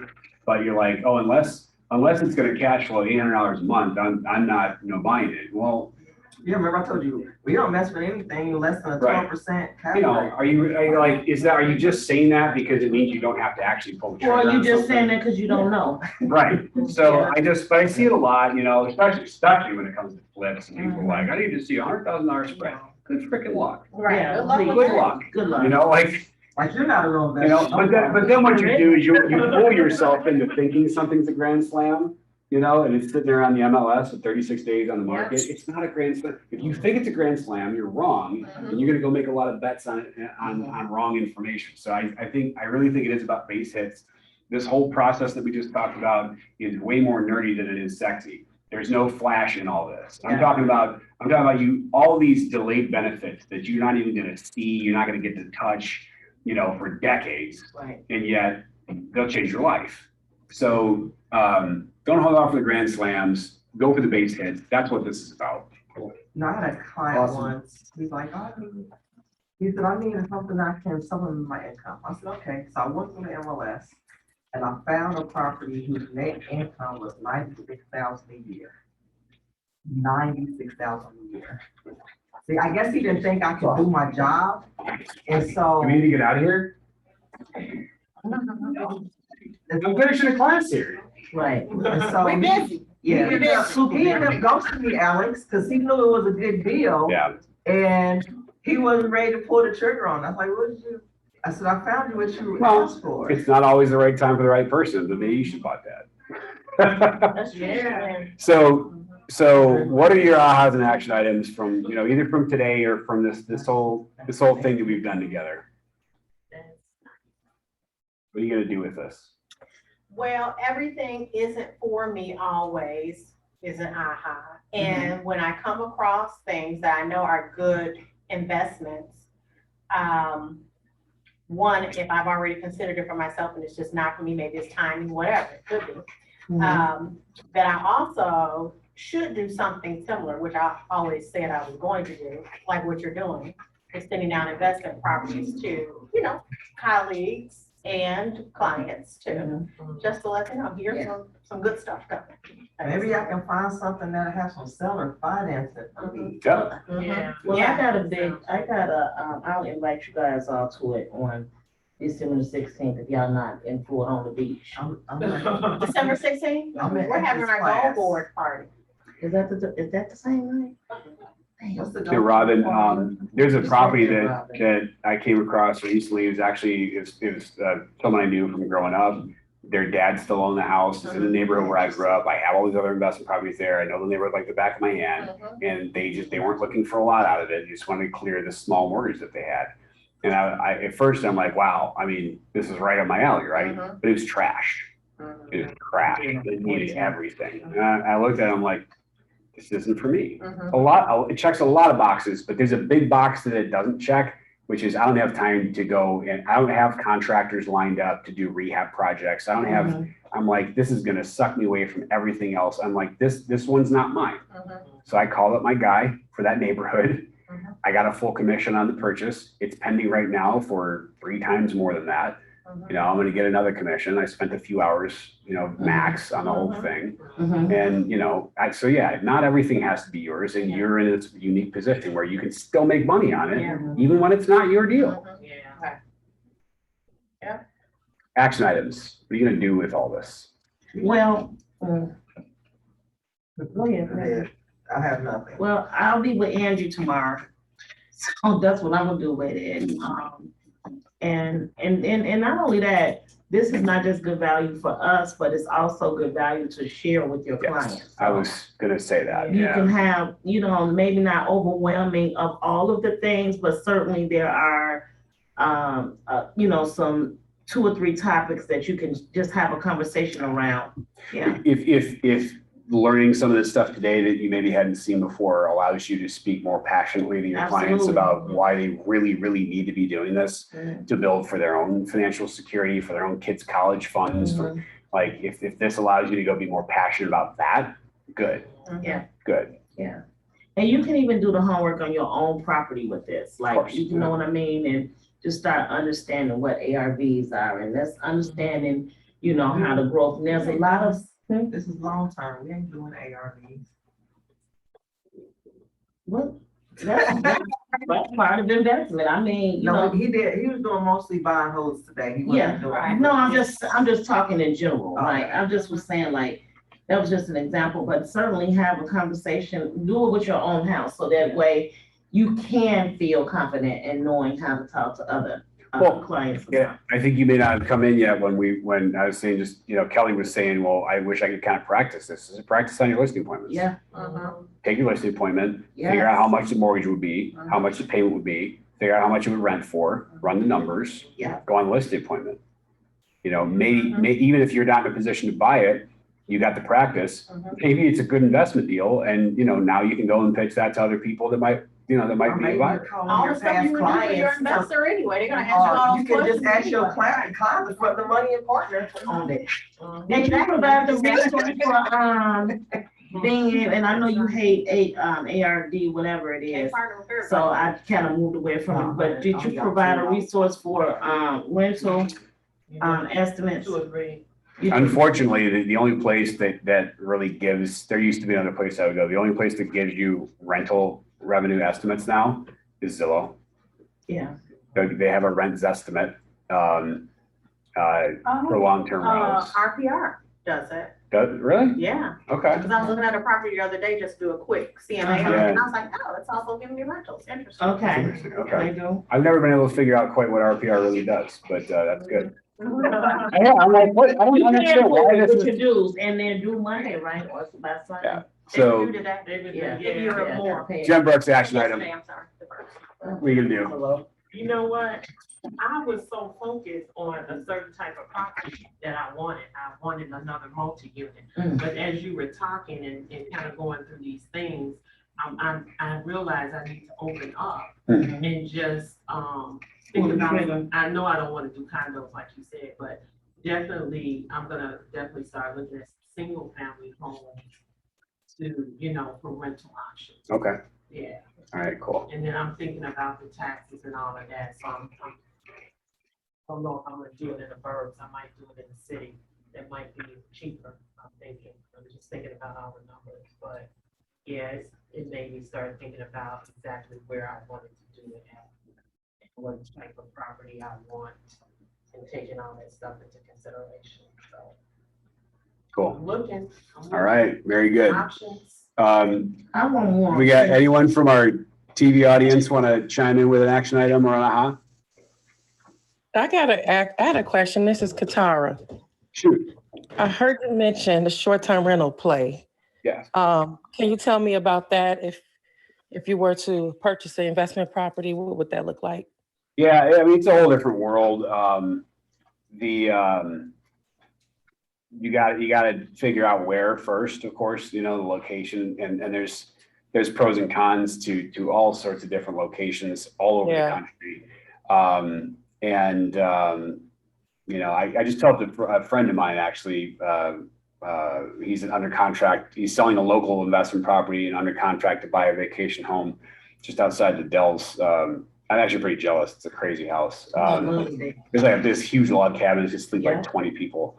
But you know, it's not everything. You're going to hear, that's a big buzzword right now. And you're going to hear a lot of people talking about short-term rentals and Airbnb and things. So it's very popular, but people can get real carried away with that too. And I just don't want you to think that like, oh, just everything, just buy any house anywhere and you make money. No, that's not the truth. There's a lot. I bought one, you know, I started learning about this time last year. About the area I was looking and selecting that, about how the industry works, about the management companies that were available in that area. And I eventually bought something on June 30th. I mean, I did a lot of learning. It turned out awesome. I mean, there's not many ways that it could have turned out better, but I spent a lot of time learning. I'd be happy talking to you more offline about what Right. Well, those questions yeah, I are. get it. Yeah. The reason I asked too, because it's all about Chicago. The ordinance is crazy, but Yeah.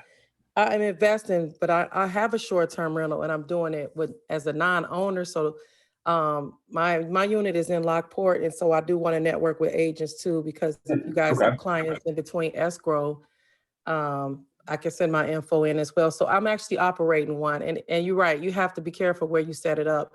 I just kind of thought something changed in the city of Chicago because most of the time you have to own it. And then, maybe the person who's going to do the short-term rental has to get a license. It's just so much, it's crazy for Chicago. Well, It's yeah, one almost of like, the main yeah. factors when you talk about where to buy short-term rental, one of the very most important factors is the government regulation, for sure. Right, yeah. There's a lot of it, and it makes some areas a total no-go. It makes others pretty good, so. Yeah, okay, thanks for that. Ron, Jen, you want to throw anything in? Alex, I've had a lot of debates with friends of mine in particular of real estate versus the stock market. And I think you've given me all the ammunition I need to talk about the flexibility and the power of real estate investing versus the stock market. I do both, but I've always felt like you had more control in the real estate arena. And the way you broke the numbers down and basically how you can, the tax laws are designed for investors if you really look at it. So Exactly.